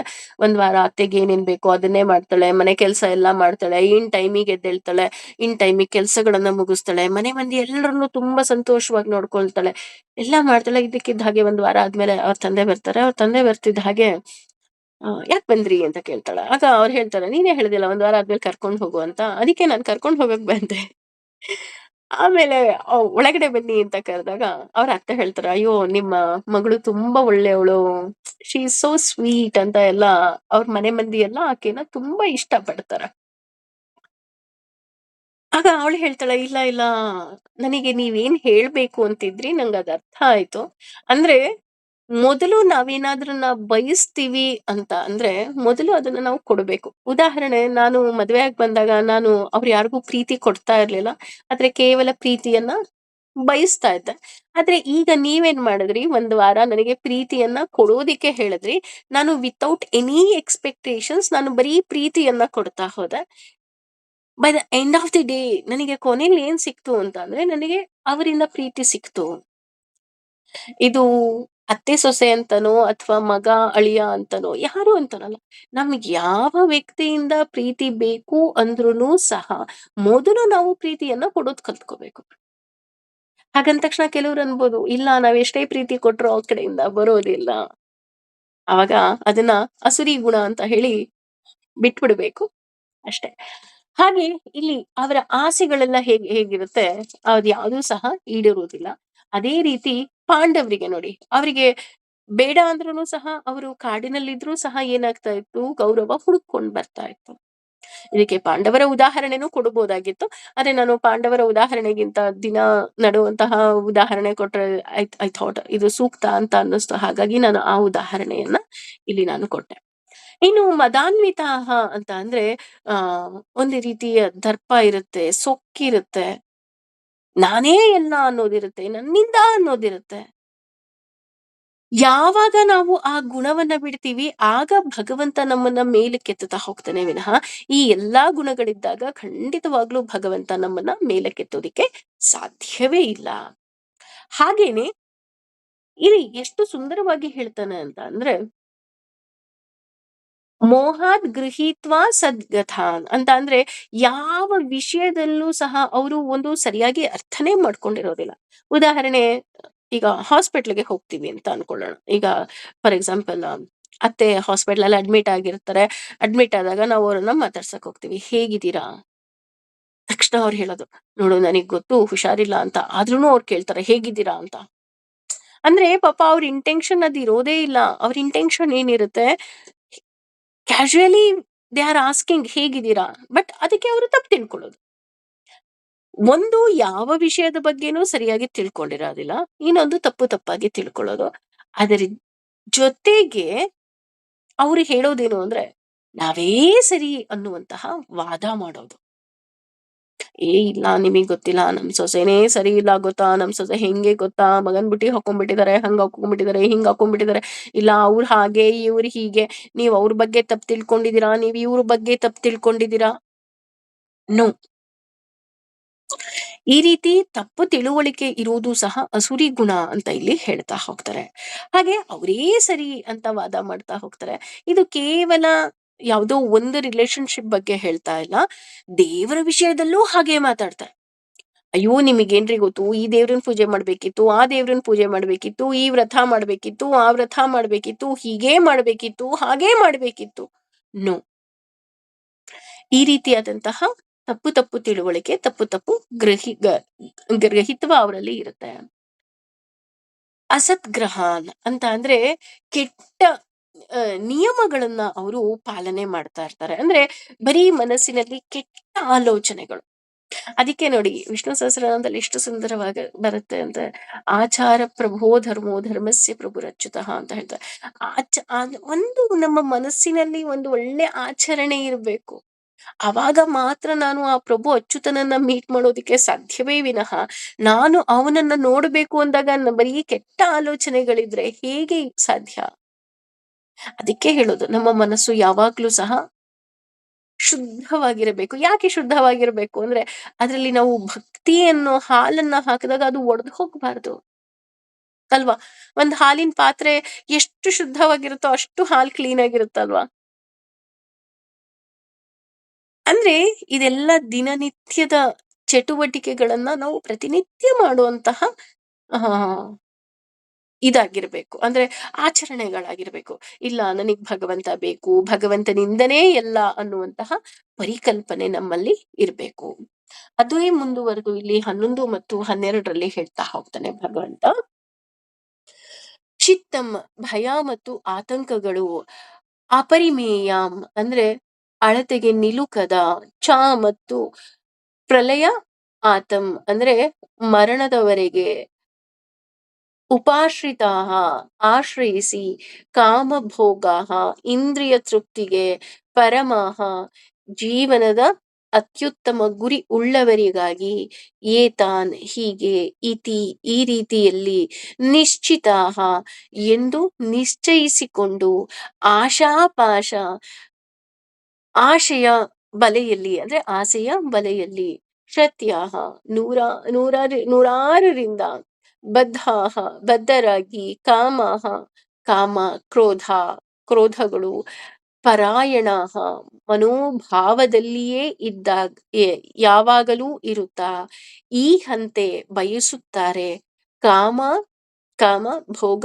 ಇಂದ್ರಿಯ ಭೋಗಗಳು, ಅರ್ಥಂ ಉದ್ದೇಶಕ್ಕಾಗಿ, ಅನ್ಯಾಯೇನ ಅಂದ್ರೆ ಅನ್ಯಾಯದಿಂದ ಅರ್ಥ ಸಂಪತ್ತಿನ ಸಂಜಯತ್ ಅಂದ್ರೆ ಸಂಗ್ರಹವನ್ನ. ಅಂದ್ರೆ ಈ 11 ಮತ್ತು 12ನೇ ಶ್ಲೋಕ ಏನಿದೆ ಅದರಲ್ಲಿ ನಮಗೆ ನಮ್ಮ ಆಸೆಗಳ ಬಗ್ಗೆ ಇಲ್ಲಿ ಹೇಳ್ತಾ ಹೋಗ್ತಾನೆ ಭಗವಂತ. ಯಾವಾಗಲೂ ಸಹ ಅವ್ರು ಹೇಗಿರ್ತಾರಪ್ಪ ಅಂತ ಅಂದ್ರೆ ಚಿಂತಾಮ ಪರಿಮೇಯ ಅಂತ. ಸುಮ್ಮನೆ ಚಿಂತೆ ಮಾಡೋದು. ಹೇಗ್ ಚಿಂತೆ ಮಾಡೋದು? ಅಯ್ಯೋ ನಂಗೆ ಇವತ್ತು ಅಡಿಗೆ ಮಾಡಕ್ಕಾಗಲ್ಲ ಅಂತ ಯೋಚನೆ ಮಾಡೋದು. ಅಡಿಗೆ ಮಾಡಿದ್ರೆ ಅಯ್ಯೋ ನಮ್ಮ ಯಜಮಾನ್ರದ್ದು ಕುಪ್ ಜಾಸ್ತಿ ಆಯ್ತು ಅಂತ ಅಡಿಗೆ ಯೋಚನೆ ಮಾಡೋದು. ಅಥವಾ ಮಕ್ಳು ಇಷ್ಟಪಡ್ಲಿಲ್ಲ ಅಂತ ಯೋಚನೆ ಮಾಡೋದು. ಸುಮ್ನೆ ಏನೋ ಒಂದು ಯೋಚನೆ. ಹಾಗೆ ಏನೋ ಒಂದು ಆಸೆಗಳು. ಎಂಡ್‌ಲೆಸ್ ಆಸೆಗಳು. ಹೇಳ್ತಾರಲ್ಲ, ನಾವೆಲ್ಲ ಯಾವ ಕ್ಲಬ್‌ನ ಮೆಂಬರ್ ಅಪ್ಪ ಅಂದ್ರೆ 99 ಕ್ಲಬ್‌ನ ಮೆಂಬರ್ ಅಂತ ಹೇಳ್ತಾ ಹೋಗ್ತಾರೆ. ಅಂದ್ರೆ ನಮ್ಮಲ್ಲಿ ಪೂರ್ಣತೆ ಇಲ್ಲ. We have to accept it. ಅಲ್ವಾ? ಒಂದು ನಮ್ಮಲ್ಲಿ ಪರಿಪೂರ್ಣರಾಗೋದಿಕ್ಕೆ ನಮಗೆ ಸಾಧ್ಯ ಇಲ್ಲ ಅಂತ ಅಂದಾಗ, ಯಾವಾಗ್ಲೂ ನಾವು ಯಾಕೆ ಆ ಒಂದೇ ಒಂದು ವಿಷಯಕ್ಕೆ ಕೊರಗ್ತಾ ಹೋಗ್ತೀವಿ? ಅದಕ್ಕೆ ಇಲ್ಲಿ ಹೇಳಿದ್ದು 99 ಕ್ಲಬ್ ಮೆಂಬರ್ ಅಂತ. ಯಾಕೆ ಅಂದ್ರೆ ಅದಕ್ಕೆ +1 ಆಗ್ಬಿಟ್ರೆ 100 ಆಗೋಗ್ಬಿಡುತ್ತೆ. 100 ಮೀನ್ಸ್ ಪರ್ಫೆಕ್ಟ್. ನಾವೆಲ್ಲರೂ ಪರ್ಫೆಕ್ಟ್ ಆಗಿ ಹೋಗ್ಬಿಡ್ತೀವಿ. ಬಟ್ ನಾವು ಹಾಗ್ ಮಾಡಲ್ಲ. ನಮ್ಮಲ್ಲಿ 99 ವಿಷಯಗಳು ಪೂರ್ಣತೆ ಇರುತ್ತೆ. ಒಳ್ಳೆ ಮನೆ ಇರುತ್ತೆ, ಒಳ್ಳೆ ಗಂಡ ಇರ್ತಾರೆ, ಒಳ್ಳೆ ಮಕ್ಳಿರ್ತಾರೆ, ಪ್ರತಿಯೊಂದೇ ಇರುತ್ತೆ. ಬಟ್ ಸ್ಟಿಲ್ ಕೊರಗೋದು. ಏನಂತ? ಅಯ್ಯೋ! ನಿಮಗ್ ಗೊತ್ತಾ ಇವತ್ ಮಗ ಬೈದ್ಬಿಟ್ಟ ಅಂತ ಕೊರಗೋದು. ಹೌದಾ? ಮಗ ಇವತ್ತೇನಾದ್ರು ಬಂದ್ ಹೊಗಳ್ದ ಅಂದ ತಕ್ಷಣ ಅದು 100 ಆಗೋಯ್ತಾ ಅಂತ ನೋಡಿದ್ರೆ, ಇಲ್ಲ. ಅಯ್ಯೋ! ನನ್ ಮೊಮ್ಮಗು ಹೀಗಂತು ಅಂತ ಯೋಚನೆ ಮಾಡೋದು. ಹೌದಾ? ಹಾಗಾ ಅಂತ ಅಂದ್ರೆ ನಾನು ಕೇವಲ ವಯಸ್ಸಾದವ್ರ ಬಗ್ಗೆ ಹೇಳ್ತಿಲ್ಲ. ಈವನ್ ನಮ್ಮ ಯಂಗ್‌ಸ್ಟರ್ಸ್ ಅಲ್ಲೂ ಅಷ್ಟೇ. ಎಲ್ಲ ಇದೆ. ಅವ್ರತ್ರ ಕಾರ್ ಇದೆ, ಬೈಕ್ ಇದೆ, ಒಳ್ಳೆ ಬಟ್ಟೆಗಳಿದೆ, ಅಪ್ಪ ಅಮ್ಮ ಕೇಳಿದ್ದೆಲ್ಲ ಕೊಡಿಸ್ತಾರೆ. But still they will think, ಅಯ್ಯೋ ನನ್ನತ್ರ ಇದಿಲ್ಲ, ನನ್ನತ್ರ ಅದಿಲ್ಲ. ಇನ್ನೇನೋ ಸಿಕ್ತು ಅಂತ ಅನ್ಕೊಳ್ಳಿ. ಇದ್ ಸಿಕ್ತು, ನನಗೆ ಇದಕ್ಕಿಂತ ಅದು ಸಿಕ್ಬೇಕಿತ್ತು. ಅದಕ್ಕೆ ಹೇಳಿದ್ದು. ಈ 99 ವಸ್ತುಗಳ ಬಗ್ಗೆ ಯಾವಾಗ ನಾವು ಕೃತಜ್ಞರಾಗಿರ್ತೀವಿ, ಆಗ ನಮಗೆ 1% ಏನು ಅನ್ಸಲ್ಲ. ಬಟ್ ನಾವದು 99ನ ಬಿಟ್ಬಿಡ್ತೀವಿ. ಆ 1%ನ ಹಿಡ್ಕೊಂಡ್ ಕೂತಿರ್ತೀವಿ ಪ್ರಪಂಚದಲ್ಲಿ, ಜೀವನದಲ್ಲಿ. ಹಾಗಾಗಿ ಏನಾಗುತ್ತೆ, ಯಾವಾಗ್ಲೂ ನಾವೇನ್ ಮಾಡ್ತಾ ಇರ್ತೀವಿ, ಜಸ್ಟ್ ಯೋಚನೆ ಮಾಡ್ತಾ ಇರ್ತೀವಿ. ಯಾಕೆ ಈ ರೀತಿ ಆಗತ್ತೆ ಅಂತ ಅಂದ್ರೆ, ಭಗವಂತನ ಬಗ್ಗೆ ನಂಬಿಕೆ ಇಲ್ದೇ ಇರೋದು. ಕೆಲವರು ಇರ್ತಾರೆ. ಅವರಿಗೆ ಭಗವಂತನ ಮೇಲೆ ಎಷ್ಟು ನಂಬಿಕೆ ಅಂದ್ರೆ, ಇಲ್ಲ ಭಗವಂತ ಇದ್ದಾನೆ, ಒಳ್ಳೇದಾಗತ್ತೆ. ಭಗವಂತ ಇದ್ದಾನೆ, ನನ್ನನ್ನ ಕೈ ಹಿಡಿತಾನೆ. ಭಗವಂತ ಇದ್ದಾನೆ, ಇವತ್ತಲ್ಲ ನಾಳೆ ಒಳ್ಳೇದಾಗೇ ಆಗತ್ತೆ ಅನ್ನೋ ಕೇವಲ ಒಂದು ನಂಬಿಕೆಯ ಒಂದೇ ಒಂದು ಎಳೆಯಲ್ಲಿ ಅವರ ಜೀವನವನ್ನ ಸಾಗಿಸ್ತಾ ಇರ್ತಾರೆ. ಆ ರೀತಿ ನಂಬಿಕೆ ಇರೋದಿಲ್ಲ. ಆದ್ರೆ ನಿಜವಾದ ಭಕ್ತನಿಗೆ ಯಾವುದೇ ರೀತಿ ಚಿಂತೆ ಇರಲ್ಲ. ಯಾಕೆ? ಯಾಕೆ ಅಂತಂದ್ರೆ ಭಕ್ತನಿಗೆ ಗೊತ್ತು. ಅನನ್ಯಾಶ್ಚಿಂತಯಂತೋ ಮಾಂ ಯೇ ಜನಾಃ ಪರ್ಯುಪಾಸತೆ ತೇಷಾಂ ನಿತ್ಯಾಭಿಯುಕ್ತಾನಾಂ ಯೋಗಕ್ಷೇಮಂ ವಹಾಮ್ಯಹಂ. ಅವನಿದಾನೆ, ಅವ್ನು ನೋಡ್ಕೊಂತಾನೆ ಅಲ್ವಾ? ಏನೇ ಬಂದ್ರುನು ಇಲ್ಲ ಇಲ್ಲ, ನಾನು ಇವತ್ತು ಈ ಕೆಲಸ ಮಾಡ್ಲೇಬೇಕು. ಯಾಕೆಂದ್ರೆ ಭಗವಂತ ನನ್ನ ಜೊತೆ ಇದ್ದಾನೆ. ಅವನು ನನ್ನನ್ನ ಕೈ ಹಿಡಿದು ರಕ್ಷಣೆ ಮಾಡೇ ಮಾಡ್ತಾನೆ ಅನ್ನುವಂತಹ ದೃಢವಾದ ನಂಬಿಕೆ ಒಬ್ಬ ನಿಜವಾದ ಭಕ್ತನಲ್ಲಿ ಇರ್ತಾ ಹೋಗುತ್ತೆ. ಈಗ ಇದಕ್ಕಿನ್ನೂ ಒಂದು ಎಕ್ಸಾಂಪಲ್ ಹೇಳ್ಬೇಕು ಅಂತ ಅಂದ್ರೆ, ನಮ್ಮಲ್ಲಿ ಸಾಮಾನ್ಯ ಹೆಣ್ಮಕ್ಳು ನಾವು ಹೇಗ್ ಕೊರಗ್ತೀವಿ ಅಂತ ಅಂದ್ರೆ, ಅಯ್ಯೋ!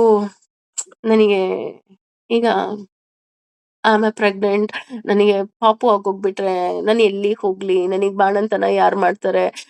ಅಮ್ಮ ಇದ್ದಿದ್ರೆ ಮಾಡ್ತಾ ಇದ್ರು. ಆ ರೀತಿ, ಈ ರೀತಿ ಅಂತೆಲ್ಲ ಕೆಲವ್ರು ಯೋಚನೆ ಮಾಡ್ತಾರಲ್ವಾ?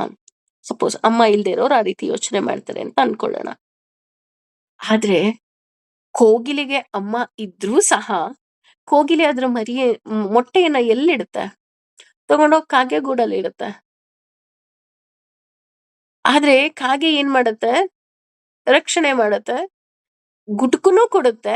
ಆದ್ರೆ ಯಾವಾಗ ಕಾಗೆಗಿಂತಲೂ ಸುಮಧುರವಾಗಿ ಕುಹೂ ಅಂದ ತಕ್ಷಣ, ಕೇವಲ ಅದು ನನ್ನ ಮಗು ಅಲ್ಲ ಅನ್ನೋ ಒಂದೇ ಒಂದು ಕಾರಣಕ್ಕೆ ಅದನ್ನ ಗುಟುಕು ಹಾಕೋದಿಲ್ಲ, ಮತ್ತೆ ಕುಕ್ಕೋದಿಕ್ಕೆ ಶುರು ಮಾಡತ್ತೆ. ನೋಡಿ. ಅಂದ್ರೆ ಇಲ್ಲಿ ಭಗವಂತ ಹೇಗೆ ಅಂತ ಅಂದ್ರೆ, ನಮಗೆ ಏನು ಬೇಕು, ಯಾವಾಗ ಬೇಕು ಎಲ್ಲವನ್ನ ಕೊಟ್ಟಿರ್ತಾನೆ. ಬಟ್ ಸ್ಟಿಲ್ ನಾವು ಯೋಚನೆ ಮಾಡ್ತಾನೆ ಇರ್ತೀವಿ. ಅಯ್ಯೋ! What next? What next? What next? ಅದಕ್ಕೆ ಇಲ್ಲಿ ಹೇಳ್ತಾ ಇರೋದು, ಯಾರು ಚಿಂತೆಯಲ್ಲಿ ತೊಡಗಿರ್ತಾರೆ ಅದು ಅಸುರಿ ಗುಣ ಅಂತ ಹೇಳ್ತಾ ಇರ್ತಾರೆ. ಬಹುಶಃ ಇದು ನಮ್ಮೆಲ್ಲರಲ್ಲೂ ಇದೆ ಅಂತ ನಾನ್ ಅನ್ಕೊಳ್ತೀನಿ. ಅದನ್ನ ಮೊದಲು ನಾವು ಬಿಡಬೇಕು. ಯಾಕೆ ಅಂತ ಅಂದ್ರೆ ಭಗವಂತನನ್ನ ಸೇರ್ಬೇಕು ಅಂದಾಗ ನಮ್ಮಲ್ಲಿ ದೈವಿ ಗುಣವೇ ಹೆಚ್ಚಾಗಿರ್ಬೇಕು. ಹಾಗೆ ಇದು ಯಾವಾಗ ಸಾಧ್ಯ ಅಂದ್ರೆ ಭಗವಂತನಿಗೆ ಸಂಪೂರ್ಣ ಶರಣಾದಾಗ. ಅಲ್ವಾ? ಭಗವಂತ ನನ್ನಲ್ಲೂ ಈ ಅಸುರಿ ಗುಣ ಇದೆ. ದಯವಿಟ್ಟು ಇದನ್ನ ನಿವಾರಿಸು ತಂದೆ ಅಂತ ಹೇಳಿ ನಾವು ಅವನಿಗೆ ಸಂಪೂರ್ಣವಾಗಿ ಶರಣಾಗ್ಬೇಕಾಗತ್ತೆ. ಹಾಗೇನೆ ಕಾಮೋಪ ಭೋಗ ಪರಮಾಹ ಅಂದ್ರೆ ಲೈಫ್ ಇರೋದೇ ಎಂಜಾಯ್ಮೆಂಟ್ ಮಾಡೋದಿಕ್ಕೆ ಅಂತ ತಿಳ್ಕೊಂಡ್ಬಿಟ್ಟಿರ್ತಾರೆ. ಹೌದು, ಲೈಫ್ ಇರೋದು ಎಂಜಾಯ್ಮೆಂಟ್ ಮಾಡೋದಿಕ್ಕೆ, ಇಲ್ಲ ಅಂತ ಅಲ್ಲ. ಆದ್ರೆ ಹರಿನಾಮ ಸ್ಮರಣೆಯನ್ನ ಬಿಟ್ಟು ಎಂಜಾಯ್ ಮಾಡೋ ಅವಶ್ಯಕತೆ ಖಂಡಿತ ಇಲ್ಲ. ಅಲ್ವಾ? ಅಂದ್ರೆ ಹರಿನಾಮದಿಂದ, ಭಗವಂತನ ಪ್ರೇರಣೆಯಿಂದ, ಭಗವಂತನ ಭಕ್ತಿಯಿಂದಲೇ ನಾವೆಲ್ಲ ಮಾಡಬಹುದಲ್ವಾ? ಭಗವಂತನನ್ನ ಬಿಟ್ಟು ಮಾಡೋ ಅಂಥದ್ದು ಏನಿದೆ? ಆದ್ರೆ ಭಗವಂತನನ್ನ ಬಿಟ್ಟು ನಾವ್ ಏನೇ ಎಂಜಾಯ್ಮೆಂಟ್ ಮಾಡಿದ್ರು, ನನಗ್ ಏನೇ ಖುಷಿ ಸಿಕ್ಕರೂ ಸಹ ಅದು ಒಳಗಡೆ ದುಃಖದ ಕೋಟೆಡ್ ಇಟ್ಕೊಂಡೇ ಬಂದಿರುತ್ತೆ ಅನ್ನೋದು ನಮಗೆ ಮರ್ತು ಬಿಡ್ತೀವಿ. ಆದ್ರೆ ಭಗವಂತ ನಮ್ ಜೊತೆ ಇದ್ದಾಗ ಆ ದುಃಖದ ಸ್ಪರ್ಶ ನಮಗೆ ಇರೋದಿಲ್ಲ. ಹಾಗೇನೆ ಏತಾ ವದತಿ ನಿಶ್ಚಿತಾಃ, ಇಷ್ಟೇ ಜೀವನ ಅಂತ ತಿಳಿದುಕೊಂಡಿರ್ತಾರೆ. ಅಂದ್ರೆ ಇಷ್ಟೇ ಜೀವನ ಅಂತ ಅಂದ್ರೆ ಲೈಫ್ ಇರೋದೇ ಎಂಜಾಯ್ಮೆಂಟ್ ಮಾಡೋದಕ್ಕೆ. ನಾನು ಎಂಜಾಯ್ಮೆಂಟ್ ಮಾಡ್ಕೊಂಡು ಹೀಗೇ ಇರ್ತೀನಿ. I want to enjoy my life. ಹೌದು. ಲೈಫ್ ಇರೋದೇ ಹೀಗೆ ಎಂಜಾಯ್ಮೆಂಟ್ ಮಾಡ್ಕೊಂಡಿರ್ತೀನಿ. ಭಗವಂತನ ನಾಮಸ್ಮರಣೆ ಮಾಡೋದಿಲ್ಲ ಅಂತ ಅನ್ನೋದ್ರಲ್ಲಿ ತಪ್ಪೇನಿದೆ ಅಂತ ನೀವೇನಾದ್ರೂ ಕೇಳಿದ್ರೆ, ಹೌದು ತಪ್ಪಿದೆ ಅಂತ ನಾನ್ ಹೇಳ್ತಿಲ್ಲ. ಆದ್ರೆ ಈ ಮಾನವ ಜನ್ಮ ಬಂದಿದ್ದೇ ಭಗವಂತನ ನಾಮಸ್ಮರಣೆಗಲ್ವಾ? ನಾನ್ ಅದನ್ ಬಿಟ್ಟು ಉಳಿದಾಗ ಎಲ್ಲಾ ಕೆಲ್ಸ ಮಾಡ್ದಾಗ ಏನಾಯ್ತು? ಮತ್ತೆ ನಾನು ಪುನರಪಿ ಜನನಂ ಪುನರಪಿ ಮರಣಂ ಅನ್ನೋ ಹಾಗೆ ಮತ್ತೆ ಇಲ್ಲೇ ಹುಟ್ಟು, ಇಲ್ಲೇ ಸಾವು, ಮತ್ತೆ ಹುಟ್ಟಬೇಕಲ್ಲ. ಅಲ್ವಾ? ಹಾಗಾಗಿ ನಾವು ಯೋಚನೆ ಮಾಡ್ಕೋಬೇಕಾಗಿರುತ್ತೆ. ಅದಕ್ಕೆ ಇಲ್ಲಿ ಎಷ್ಟು ಸುಂದರವಾಗಿ ಹೇಳ್ತಾರೆ ಅಂತ ಅಂದ್ರೆ, ಆಶಾಪಾಶ ಶತೈರ್ಬುದ್ಧಾಃ. ಆಸೆಗಳು ಹೇಗೆ ಅಂತ ಅಂದ್ರೆ ಪಾಶ ಇದ್ದ ಹಾಗೆ. ಪಾಶ ಅಂದ್ರೆ ಏನು? ನೇಣು ಹಾಕಿಕೊಳ್ಳುವಂತ ಹಗ್ಗ ಅದು. ಅಲ್ವಾ? ಪಾಶವಾಗಿ ಇರುತ್ತೆ ನಮಗೆ. ಅದನ್ನ ನಮಗೆ ಗೊತ್ತಾಗೋದಿಲ್ಲ. ನನ್ನ ಗಂಡ, ನನ್ನ ಮಗು, ನನ್ನ ಮನೆ, ನಂದು, ನಂದು, ನಂದು ಅನ್ನೋ ಯಾವ ರೀತಿಯ ಪಾಶಗಳಿದೆಯಪ್ಪ ಅಂತ ಅಂದ್ರೆ ಶತೈರ್ಬದ್ಧಾಃ. 1, 2 ಅಲ್ಲ ರೀ. ಈಗ ಒಂದಾರು ಆದ್ರೆ ಯಾರೋ ಒಬ್ರು ಹೆಲ್ಪ್ ಮಾಡ್ತಾರೆ. ಎರಡಾದ್ರೆ ಯಾರೋ ಒಬ್ರು ಹೆಲ್ಪ್ ಮಾಡ್ತಾರೆ. ಇಲ್ಲಿ ನಮ್ಮ ಜೀವನದಲ್ಲಿ ಅಸುರಿ ಗುಣದಲ್ಲಿ ಏನಾಗೋಗುತ್ತೆ ಅಂದ್ರೆ, ಈ ಆಸೆ ಅನ್ನೋದು ಒಂದಲ್ಲ, ಎರಡಲ್ಲ. ಒಂದು ಎಂಡ್‌ಲೆಸ್. ಇನ್ನೊಂದು ಆ ಪಾಶ ಅನ್ನೋದು ಹೇಗಿದೆ ಅಂತ ಅಂದ್ರೆ, ನಮಗೆ ನೂರಾರು ಪಾಶಗಳು ಬಿದ್ದಾಗ ನೀನು ಯಾವುದರಿಂದ ತಪ್ಪಿಸ್ಕೊಳ್ತೀಯ? ಅಲ್ವಾ? ಒಂದಾದ್ರೆ ತಪ್ಪಿಸ್ಕೋಬಹುದು, ಎರಡಾದ್ರೆ ತಪ್ಪಿಸ್ಕೋಬಹುದು. ನೂರಾರು ಪಾಶಗಳು ಇದ್ದಾಗ ಯಾವ್ದಕ್ಕೋ ಒಂದಕ್ಕೆ ನೀನು ಸಿಲುಕೊಂಡ್ಬಿಡ್ತೀಯ ಅಲ್ವಾ? ನಿನಗೆ ಅರಿವಿಲ್ಲದೆ, ನಿನಗೆ ನೆನಪಿಲ್ಲದೆ ಅಲ್ಲಿ ಸಿಲುಕಿಕೊಳ್ಳುವಂತಹ ಸಾಕಷ್ಟು ಸಾಧ್ಯತೆಗಳಿರುತ್ತೆ ಅಲ್ವಾ? ಹಾಗಿದ್ರೆ ಇದನ್ನೆಲ್ಲ ಹೊರಗಡೆ ಬರೋದಿಕ್ಕಾಗೋದೇ ಇಲ್ವಾ ಅಂತ ನೋಡೋದಾದ್ರೆ ಬರಬಹುದು. ಆದ್ರೆ ಈ ಶತೈರ್ಬದ್ಧಾಃ ಅಂದ್ರೆ ಈ ಆಸೆಗಳ ಪಾಶ ನೂರಾರು ಇದ್ದಾಗ ನಮಗೆ ಹೇಗಾಗುತ್ತೆ ಅಂತ ಅಂದ್ರೆ ಕಾಮ, ಕ್ರೋಧ ಪರಾಯಣ, ಅವಶ್ಯಕತೆ ಇಲ್ಲದೆ ಸಿಟ್ಟು, ಕೋಪ, ಅದರಿಂದ ಏನಾಗತ್ತೆ? ನಮಗೂ ಗೊತ್ತು. ಮನೆ ವಾತಾವರಣ, ಮನಸ್ಸಿನ ವಾತಾವರಣ ಎರಡೂ ಹಾಳಾಗತ್ತೆ. ಅಲ್ವಾ? ಯಾಕೆ ಈ ರೀತಿ ಆಗತ್ತೆ ಅಂತ ನೋಡಿದ್ರೆ, ಈ ಕೋಪ, ಸಿಟ್ಟು ಅನ್ನೋದು ಕೆಲವ್ರು ಕೇಳಿ, "ಯಾಕ್ರಿ ಕೋಪ ಮಾಡ್ಕೊಂತೀರಾ? ಯಾಕ್ ಸಿಟ್ಟು ನಿಮಿಗ್ ಗೊತ್ತಿಲ್ಲ ಸುಮ್ನಿರಿ. ನಾವ್ ಹಂಗ್ ಕೋಪ ಮಾಡ್ಕೊಂಡಿದ್ರೆ ನಮಿಗ್ ಏನೇನ್ ಬೇಕೋ ಎಲ್ಲ ಸಿಕ್ಕುತ್ತೆ" ಅಂತ ಹೇಳುವಂತಹ ಜನಗಳಿದಾರೆ. ಆದ್ರೆ ಅಂತಹ ಜನರಿಗೆ ನಾವ್ ಹೇಳ್ಬೇಕು, ಹನಿಯನ್ನ ಇಷ್ಟಪಡೋ ಜನ ಹನಿ ಬೀನ ಯಾರೂ ಇಷ್ಟಪಡಲ್ಲ. ಜೇನನ್ನ ಇಷ್ಟಪಡ್ತೀರಾ? ಆದ್ರೆ ಜೇನಿನ ನೊಣವನ್ನ ಇಷ್ಟಪಡ್ತೀರಾ? ಇಲ್ಲ. ಜೇನ್ನೊಣ ಬಂದ್ರೆ ಓಡಿಸ್ತೀವಿ. ಯಾಕೆ? ಅಯ್ಯೋ! ಅದು ಕಚ್ಚುತ್ತಪ್ಪ. ಆದ್ರೆ ಈ ಜೇನಿನ ನೊಣದ ವಿಶೇಷ ಏನು ಗೊತ್ತಾ? ನಮ್ಮ ಸೈನ್ಸ್ ಕೂಡ ಇದನ್ನ ಮಿರಾಕಲ್ ಅಂತ ಹೇಳುತ್ತೆ.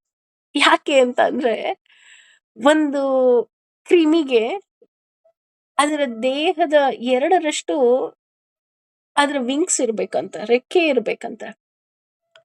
ಆದ್ರೆ ನೋಡಿ, ಸೈನ್ಸ್ ಆಗ್ಲಿ ಅಥವಾ ಇನ್ನೊಂದಾಗ್ಲಿ ಮತ್ತೊಂದಾಗ್ಲಿ ನಮ್ಮ ಹನಿ ಬೀಗೆ ಗೊತ್ತಿಲ್ಲ. ಅದ್ರ ದೇಹ ದೊಡ್ಡದು. ಆದ್ರೆ ಅದ್ರ ರೆಕ್ಕೆ ತುಂಬಾ ಪುಟ್ಟದು. ಆದ್ರೆ ಹಾಗಂತ ಅದು ಹಾರ್ತಾ ಇಲ್ವಾ ಅಂದ್ರೆ ಅದು ಹಾರುತ್ತೆ.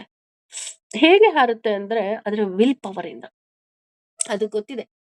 ನನ್ನ ಕೆಲಸ ಏನು ಅಂದ್ರೆ ನಾನು ಹಾರ್ಬೇಕು. ನಾನು ಹೂವಿಂದ ಹೂವಿಗೆ ಹಾರಿ ಮಕರಂದವನ್ನ ಹೀರಿ ನಾನು ನನ್ನ ಜೇನಿಗೆ ತಗೊಂಡ್ ಹೋಗ್ಬೇಕು. ನನ್ನ ಗೂಡಿಗೆ ತಗೊಂಡೋಗಿಡ್ಬೇಕು. ಅದು ಜೇನುತುಪ್ಪ ಆಗತ್ತೆ. ಅಷ್ಟೇ ಅದಕ್ ಗೊತ್ತಿರೋದು. ಹಾಗಾಗಿ ಅದು ಯಾವತ್ತೂ ತನ್ನ ದೌರ್ಬಲ್ಯವನ್ನ ಪರಿಗಣನೆಗೆ ತಗೊಳ್ಳೋದೇ ಇಲ್ಲ.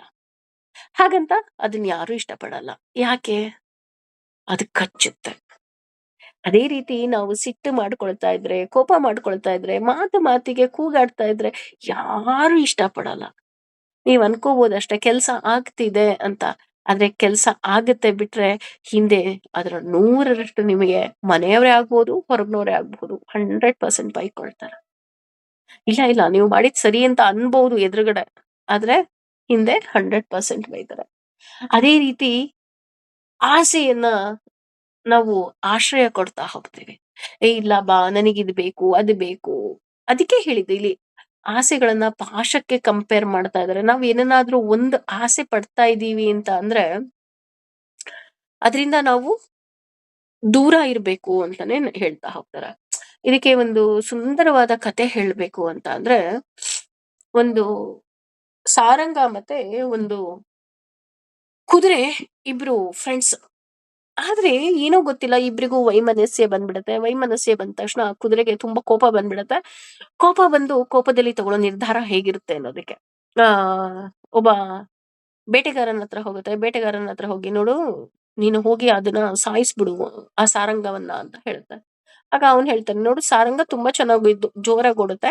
ನಾನು ಓಡ್ಬೇಕು ಅದನ್ನ ಸಾಯಿಸ್ಬೇಕು ಅಂದ್ರೆ ನಿನ್ನ ಬೆನ್ ಮೇಲೆ ಕುತ್ಕೋಬೇಕು. ನಿನ್ನ ಬೆನ್ನ ಮೇಲೆ ಕುತ್ಕೋಬೇಕು ಅಂದ್ರೆ ನಿನ್ನ ಮೂಗಿಗೆ ನಾನೊಂದು ಕಡಿವಾಣ ಹಾಕಿ ಅದನ್ನ ಹಗ್ಗ ಹಾಕಿ ಅದನ್ನ ಹಿಡ್ಕೊಂಡು ನಾನು ಓಡಿಸ್ಬೇಕು. ಇದಕ್ಕೆಲ್ಲ ನೀನು ಪರ್ಮಿಷನ್ ಕೊಡ್ತೀಯಾ ಅಂತ ಕೇಳ್ತಾನೆ.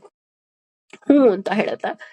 ಹೇಳಿದ ತಕ್ಷಣ ಆ ಕುದುರೆಗೆ ಅವನು ಮೂಗು ದಾರ ಹಾಕ್ತಾನೆ. ಅದ್ರ ಮೇಲೆ ಸವಾರಿ ಮಾಡ್ಕೊಂಡು ಆ ಸಾರಂಗವನ್ನ ಸಾಯಿಸ್ತಾನೆ. ಸಾರಂಗವನ್ನ ಸಾಯಿಸಿದ ತಕ್ಷಣ ಕುದುರೆಗನ್ಸುತ್ತೆ, ಆಹಾ ಇವ್ನು ನನಗೆ ಮೋಸ ಮಾಡ್ದಾನೆ, ನನಗೆ ನೋವು ಮಾಡ್ದ ಅಲ್ಲ ನೋಡ್ ಅದಕ್ಕೆ ನಾನು ಇವನನ್ನ ಸಾಯಿಸೇ ಬಿಟ್ಟೆ ಅಂತ.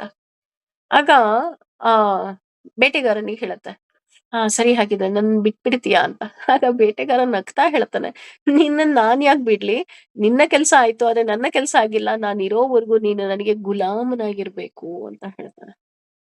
ಆಗ ಆ ಕುದುರೆ ಗೊತ್ತಾಗುತ್ತೆ, ಅಯ್ಯೋ ನಾನು ಕೋಪದಲ್ಲಿ ನನ್ನ ಸ್ನೇಹಿತನನ್ನ ಕೊಲ್ಬೇಕು ಅಂತ ನೋಡ್ದೆ. ಆದ್ರೆ ನೋಡಿದ್ರೆ ನಾನೇ ಲೈಫ್ ಲಾಂಗ್ ಇವನಿಗೆ ಸೆರೆ ಆಗೋ ಹಾಗಾಯ್ತಲ್ಲ ಅಂತ.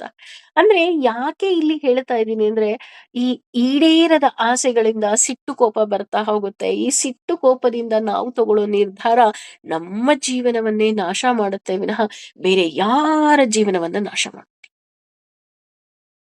ಅದಕ್ಕೆ ಬುದ್ಧ ಎಷ್ಟು ಸುಂದರವಾಗಿ ಹೇಳ್ತಾನೆ ಅಂತ ಅಂದ್ರೆ, ನಿನ್ನಲ್ಲಿ ಸಿಟ್ಟಿದೆ ಅಂತ ಅಂದ್ರೆ ನಿನಗೆ ಬೇರೆ ಯಾರೋ ಶತ್ರುಗಳ ಅವಶ್ಯಕತೆನೇ ಇಲ್ಲ. ಆ ಸಿಟ್ಟೇ ನಿನ್ನನ್ನ ನಾಶ ಮಾಡುತ್ತೆ ಅಂತ ಹೇಳ್ತಾ ಹೋಗ್ತಾನೆ. ನೋಡಿ, ಅದನ್ನೇ ಇಲ್ಲಿ ಭಗವದ್ಗೀತೆಯಲ್ಲಿ ಎಷ್ಟು ಸುಂದರವಾಗಿ ಹೇಳ್ತಾ ಇದ್ದಾರೆ ಅಂದ್ರೆ ಅದು ಅಸುರಿ ಗುಣ ಅಂತ ಹೇಳ್ತಾ ಇದ್ದಾರೆ. ಹಾಗಾಗಿ ಈ ಎಲ್ಲ ಗುಣಗಳನ್ನ ನಾವು ಬಿಡ್ಬೇಕಾಗತ್ತೆ. ಅದರ ಜೊತೆ ಹೇಳ್ತಾ ಹೋಗ್ತಾರೆ, ಈ ಹಂತೆ ಕಾಮಭೋಗಾರ್ಥಂ ಅನ್ಯಾಯೇ ನಾರ್ಥ ಸಂಶಯ ಅಂತ ಅಂದ್ರೆ ಅವರಿಗೆ ಏನ್ ಬೇಕು ಅಂತ ನೋಡೋದಾದ್ರೆ ಕೇವಲ ದುಡ್ಡು ಬೇಕು. ಕಾಮಭೋಗಾರ್ಥಂ ಯಾಕೆ ಬೇಕು ಅಂದ್ರೆ ಕಾಮ ಮತ್ತೆ ಅರ್ಥ. ಅರ್ಥ ಅಂದ್ರೆ ಹಣ. ಯಾಕೆ ಅಂದ್ರೆ ಅವರ ಆಸೆಯನ್ನ ಈಡೇರಿಸ್ಕೊಳಕ್ಕೆ ಅಲ್ವಾ? ನಮ್ಮೆಲ್ಲ ಇವತ್ತಿನ ಯಂಗ್ ಜನರೇಷನ್ ಹೋಗ್ತಾ ಇರೋ ದಾರಿನೇ ಇದು ಅಂತ ಅಂದ್ರೆ ಸುಳ್ಳಾಗೋದಿಲ್ಲ. ಅವ್ರಿಗೆ ಹಣ ಬೇಕು. ಯಾಕೆ ಅಂದ್ರೆ ಅವರ ಆಸೆಗಳು ಬೇಕು ಬೇಕು ಬೇಕು ಬೇಕು ಬೇಕು ಈ ರೀತಿಯಾದಂತಹ ಮನಸ್ಥಿತಿ ಇರುತ್ತೆ. ಆದ್ರೆ ಅವರ ಆಸೆಗಳು ಸಹ ಎಂದೂ ಸಹ ಪೂರ್ಣ ಆಗೋದೇ ಇಲ್ಲ. ಅದು ಈ ಆಸೆಯ ಪಾಶದಲ್ಲೇ ಅವರು ಸಿಲುಕಾಕೊಂಡ್ಬಿಟ್ಟಿರ್ತಾರೆ. ಯಾವಾಗ ನಮ್ಮ ಆಸೆಗಳು ಮಿತಿಯಲ್ಲಿ ಇರುತ್ತೆ, ಆಸೆಗಳು ನಮ್ಮ ಹಿತದಲ್ಲಿ ಇರುತ್ತೆ, ಆಗ ಭಗವಂತ ನಮ್ಮನ್ನ ಕೈ ಹಿಡಿದು ನಡೆಸೋದಿಕ್ಕೆ ಸಾಧ್ಯವೇ ವಿನಃ ನಾವು ಅವನ ಅಣತಿಯಲ್ಲೇ ಇರಬೇಕು ಅಂತ ಇಲ್ಲಿ ಹೇಳ್ತಾ ಹೋಗ್ತಾರೆ. ಅಣತಿಯಲ್ಲಿ ಇಲ್ಲ ಅಂತ ಅಂದ್ರೆ ಅದೆಲ್ಲವುದು ಸಹ ಅಸುರಿ ಗುಣ ಅಂತ ನಾವು ತಿಳ್ಕೊಬೇಕಾಗತ್ತೆ. ನಮ್ಮಲ್ಲೂ ಅಂತಹ ಗುಣಗಳಿದ್ರೆ ಎಲ್ಲವನ್ನ ಬಿಡ್ಬೇಕಾಗತ್ತೆ. ಸರ್ವಂ ಶ್ರೀ ಕೃಷ್ಣಾರ್ಪಣಮಸ್ತು. ಸರ್ವೇ ಜನ ಸುಖಿನೋ ಭವಂತು. ಸಮಸ್ತ ಸನ್ಮಂಗಲಾನಿ ಭವಂತು. ಭಗವಂತನ ಕೇಳ್ಕೊಳ್ಳೋಣ, ಭಗವಂತ ನಮಗೂ ಸಹ ಈ ತರ ಗುಣಗಳಿದ್ರೆ ಅದೆಲ್ಲವದನ್ನ ಯಾಕೆಂದ್ರೆ ಒಂದು ಪಾಶ ಎರಡು ಪಾಶ ಆದ್ರೆ ಯಾವ್ದ್ರಿಂದನೋ ನಾನು ಹೊರಗಡೆ ಬರಬಹುದಾಗಿತ್ತು. ಆದ್ರೆ ನೂರಾರು ಪಾಶಗಳಿದೆ. ಇನ್ನು ಈ ನೂರಾರು ಪಾಶ ತೆಗೆಯೋದಿಕ್ಕೆ ಮಾಯಗಾರನಾದ ನಿನ್ನಿಂದ ಮಾತ್ರ ಸಾಧ್ಯ. ಅದನ್ನ ನೀನೇ ತೆಗಿಯಪ್ಪ ಅಂತ ಹೇಳಿ ಅವನಿಗೆ ಶರಣಾಗೋಣ ಅಲ್ವಾ. ಸರ್ವಂ ಶ್ರೀ ಕೃಷ್ಣ ಅರ್ಪಣಮಸ್ತು. Thank you.